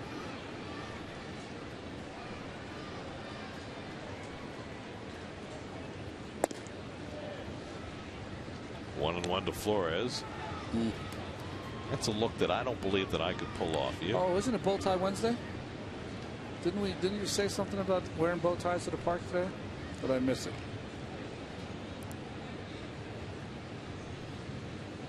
I think one of our advertisers had a bow tie promotion today. I'm looking behind Wilmer. Didn't go over that well. No, it wasn't heavily promoted. Here's the 1-2, and it's grounded foul outside third. Oh, nice grab by Tuffle. You know, if you're a base coach, you have to know which one of those you can play and which ones you have to just ignore and let go by. And Tough taking a chance there and made a nice flag. That was nice. Tough's got the specs on now. I know. That's a new look. Well, they are certainly beating Flores inside right now. Third time he's been struck out tonight. Yep. They have found an opening, and the pitchers are pouring it down the inside corner.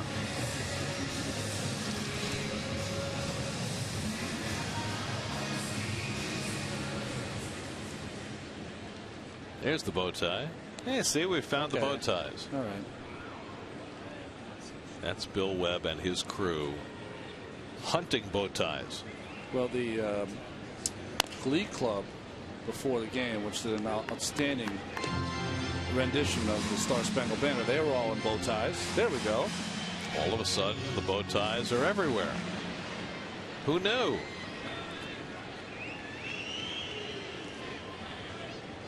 There's always something going on here, and sometimes more than one thing. Last night you had the GKR bobbleheads. That's right. The Marlon Bird T-shirts. Tonight we had the Japanese Glee Club. Oh yes, that was tremendous. The bow ties. It was Japanese Heritage Day before. The Glee Club, by the way, was fantastic. That's about as good a national anthem rendition as we've had all year. It was wonderful. There was the authentic Japanese dance done to Frank Sinatra's. I heard that. New York. What was that all about? I was trying to figure it out. Multiculturalism at its best. Utley standing under the pop-up. And the Mets are out 1-2-3 in the bottom of the 8th. On to the 9th we go in Citi Field with the Phillies up 5-2.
Mercedes-Benz Tri-State dealers. Visit them on the web at searchmercedes.com.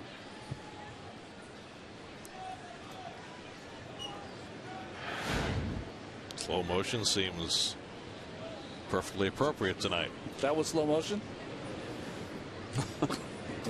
Johnny McDonald up for the first time, came out as a pinch runner in the 7th when Cody Ashe came out with a hamstring strain/cramp. We haven't seen it in this series. Maybe we'll see it in the day game. But Johnny McDonald is this Pedro Feliciano, about a fine fielder as you're going to see. Defensive wizard. play any position.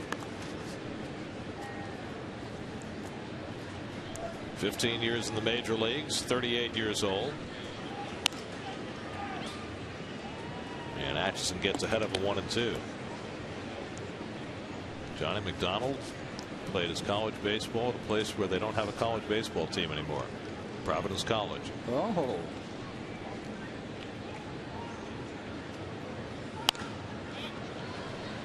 Providence College, when I was a kid and you were aspiring to be a basketball player, you used to just love that team with starving Marvin Barnes, Ernie DiGregorio.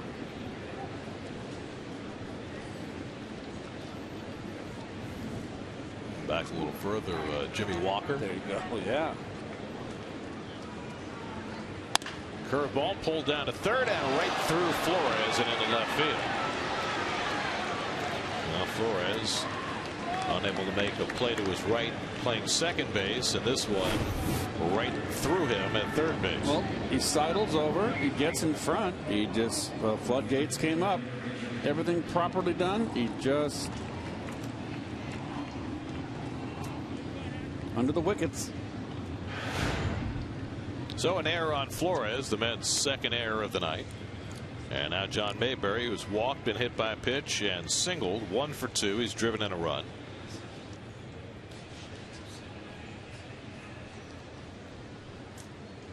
Scott Atchison working his second inning, gave up an infield single in the 8th, but nothing else.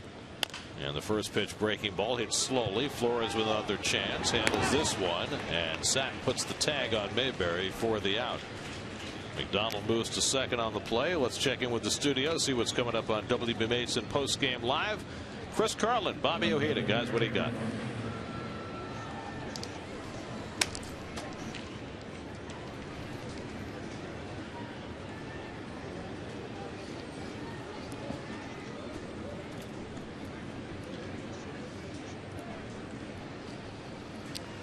Gary, my sincerest apologies. Yes.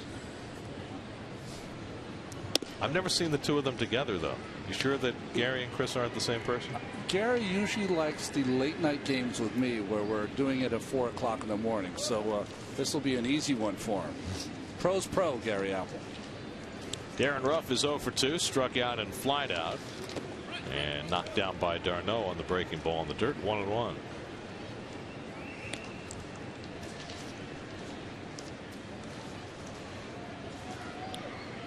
Well, the Braves just pulled one out. Chris Johnson, an RBI single in the bottom of the 9th, and the Braves beat the Indians 3-2.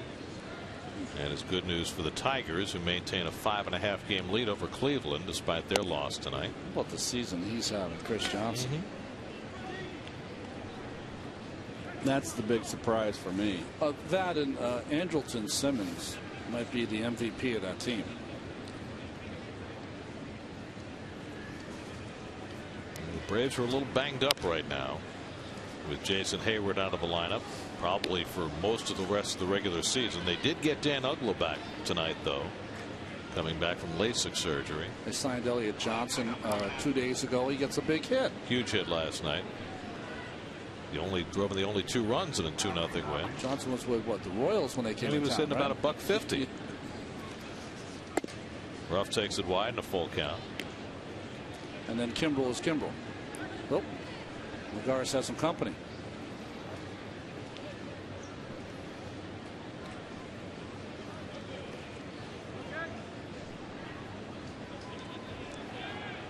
Uggla went 1 for 3 in his return to action tonight. Noah's also done a nice job for them. Hit hard toward the hole. There's a base hit. McDonald goes to third. He'll stop there. So Darren Ruff has his first hit of the night, and the Phillies' 12th. Jordan Schaefer's done a nice job filling in. Yes, he has. He's made the most of his opportunity. He actually swings a pretty doggone good bat now, a lot better.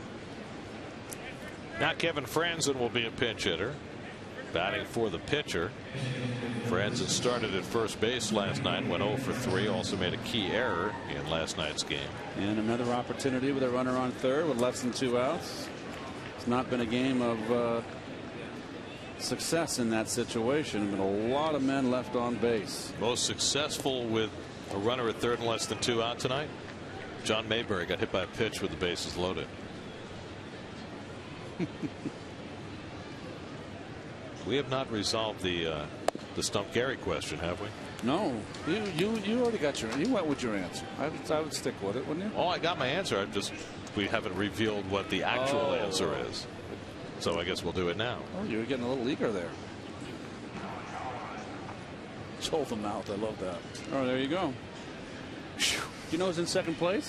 No. A little tapper, and that'll go foul. With 40. Oh, just one behind? Yes. You? No. Are you going to tell him? Who was it? David Wright. Really? Yes. I was stunned. I would not have thought that. No.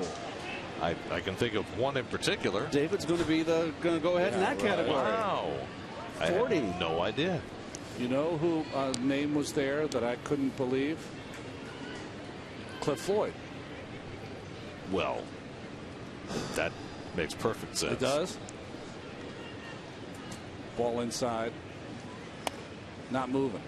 Well, the thing about Cliff is, you know, every time he got hit, there was drama. Yes. But I'll tell you, I'm looking at the list now. Yeah. Of the top 10, and the shocker to me is Cleon Jones. Yes, he's on 39. Yes. Cleon stood almost outside the batter's box. He was so far from the plate. But he also played in a time where if you were the best hitter, you would get thrown at occasionally. So Hunt has it, but only by a relatively small margin. So I feel very fortunate to have gotten that right. Now, it says here that Keith was hit 32 times as a Met. Is that right? Oh, overall? Okay. So you're not in the top 10 on the Met list. I was good at getting out of the way. You were good. Helmet going one way, you the other way. Little dribbler. This one's going to bring a run in, and everybody's safe. Well, a swinging bunt by Kevin Franzen. Atchison can't make any play. McDonald was going to score anyway, and it's now a 6-2 game. And it's going to be a base hit and an RBI. Really? Swinging bunt. No, this is an out. Watch his head. Just takes his head off the ball just for a split second, and it cost him. Did everything else right. When he went to pick up the baseball, he looked at first. And they have made it an error on Atchison. It is, however, an RBI because McDonald was going to score anyway. So 2 errors in the inning for the Mets. Atchison will take his exit, and the Mets will bring in Pedro Feliciano, trailing 6-2 in the ninth.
Pedro Feliciano comes in and throws ball 1 to Roger Bernardina.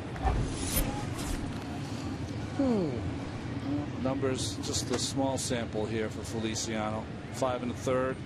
Almost hit Bernardino with that first pitch. Came in to get 1 out in the opening game of this series.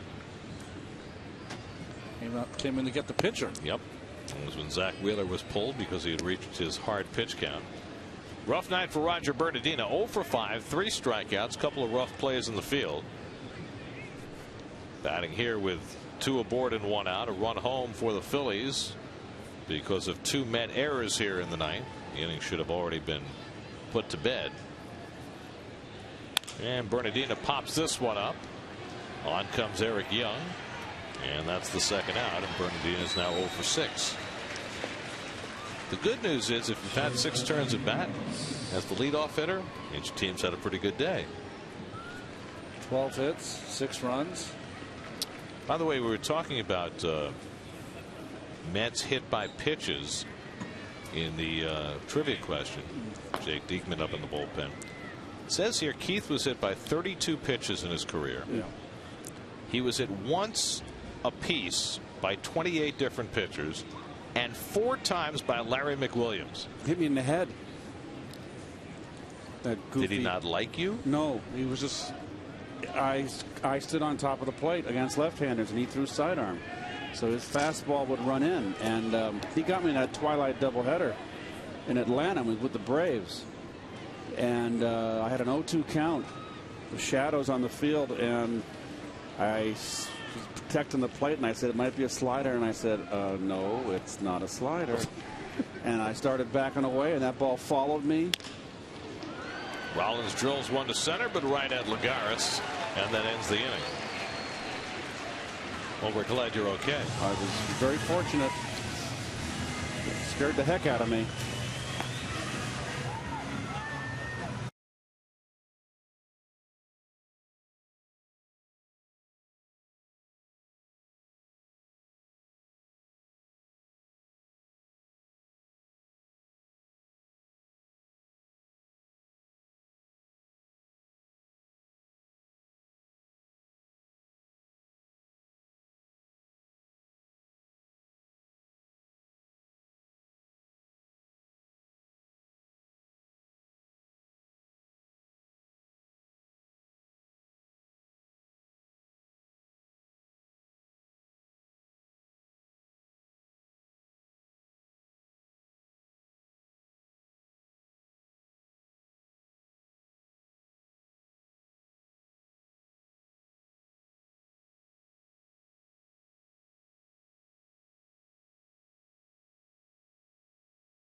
Not worth driving, it's not worth building. By Geico. By Budweiser, great times are waiting. Grab some buds. By AT&T, rethink possible. By the Volkswagen Sign Then Drive event, where you can drive away for practically just your signature. And by eBay Now. eBay Now brings you the same-day delivery from local stores for just $5 per order. Hard-throwing lefty Jake Diekman will come in to pitch the ninth inning for the Phils. We saw him earlier in the season. He was struggling, but he's gotten much better over the course of work this summer. Lowered that ERA to 3.18. His former minor league teammate Travis d'Arnaud will lead off against Diekman in the ninth inning. In fact, d'Arnaud and Diekman and Justin DeFreitas were all teammates for the Phillies Gulf Coast League team in Clearwater in 2007. So they go back a long way. Of course, d'Arnaud was a first-round draft pick by the Phillies before they dealt him to the Blue Jays. So these guys go back a significant time. Triple D. And d'Arnaud behind in the count 0-2. Daniel Murphy sitting ninth in the order. He's on deck. And then Eric Young for the Mets in the ninth. You have to think that Anthony Recker gets the call tomorrow, right? Yeah. To catch Carlos Torres. Will be on the agenda for the Mets tomorrow. That will be interesting to watch. Will be what we presume will be the major league debut of Matt Dendecker. So a lot of Dendecker this spring before he broke his wrist trying to make yet another circus catch. Missed half a season, but was swinging the bat well at Las Vegas. And what's interesting about Dendecker is at every level he's gone to, he has struggled and then figured it out. And we'll see how he fares early in his major league career. But he should be in the lineup tomorrow playing center field. Got a baby face, doesn't he? So the youngsters could pick up the team on Sunday in Washington, right? Was that September 1st? September 1st is Sunday. Yeah. But the Mets have several minor league teams that are going to be involved in postseason. And I think they might leave a good number down there. And frankly, most of the guys who are going to be called up are already here. Yeah. Well, I know Savannah's going to be in the playoffs. The Binghamton Mets 83-53. They've never won 83 games in their history in the minor leagues. So congratulations to them.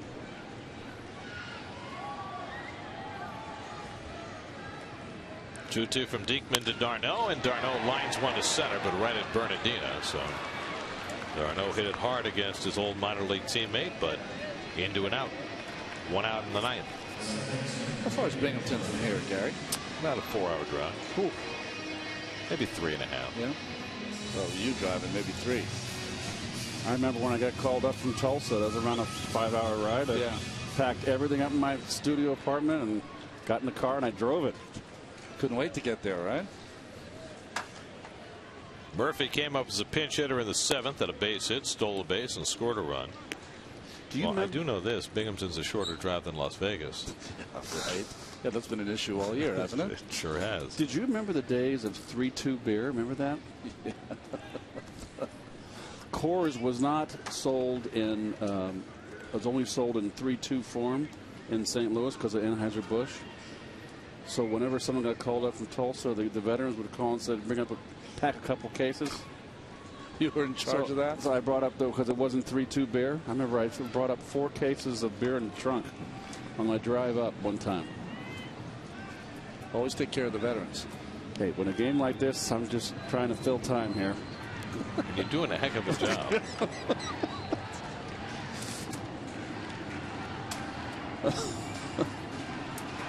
Well, luckily we're late enough that Dad's not going to have to answer the question of son, what's 3-2 beer?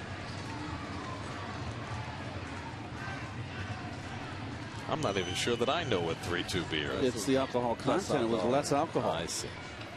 So in Oklahoma, they sold Coors with the normal alcohol that's in the normal beer. So, anyway, just a thought. Just an aside.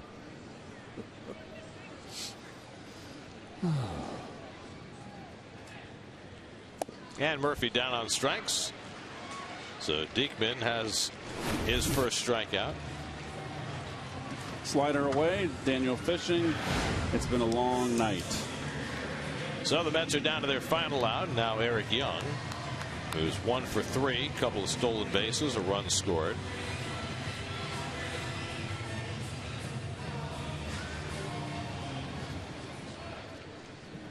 By the way, one more note, Ronnie. Yep. Does the name Marty Clary ring a bell? Yeah, he hit me in the head. 3-2, bases loaded.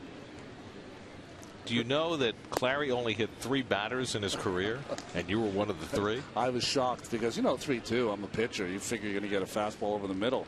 And that ball came at me, and I was fully ready for that pitch away, and it just smoked me. And I got down to first base, and trainers came out. They do the 4 or 5 questions. I was like, I got a ribby, brother. I'm fine. No problems.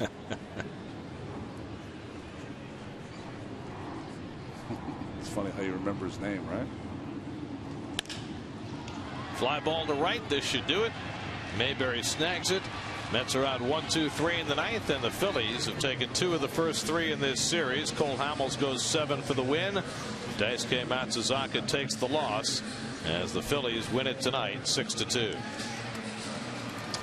Well, just not a very good night altogether for the Mets. This is a long game, a game that was, I think the Mets were put out of sync. Daisuke did not have a good day. Offensively, the Mets, well, they banged out 9 hits, but this is all Phillies tonight. Too much Hamels. Hamels gets his 6th win of the year, his 2nd against the Mets. Took Daisuke 110 pitches to go 4 1/3. First pitcher since Oliver Perez to throw 110 pitches in less than 5 innings. Phillies win it.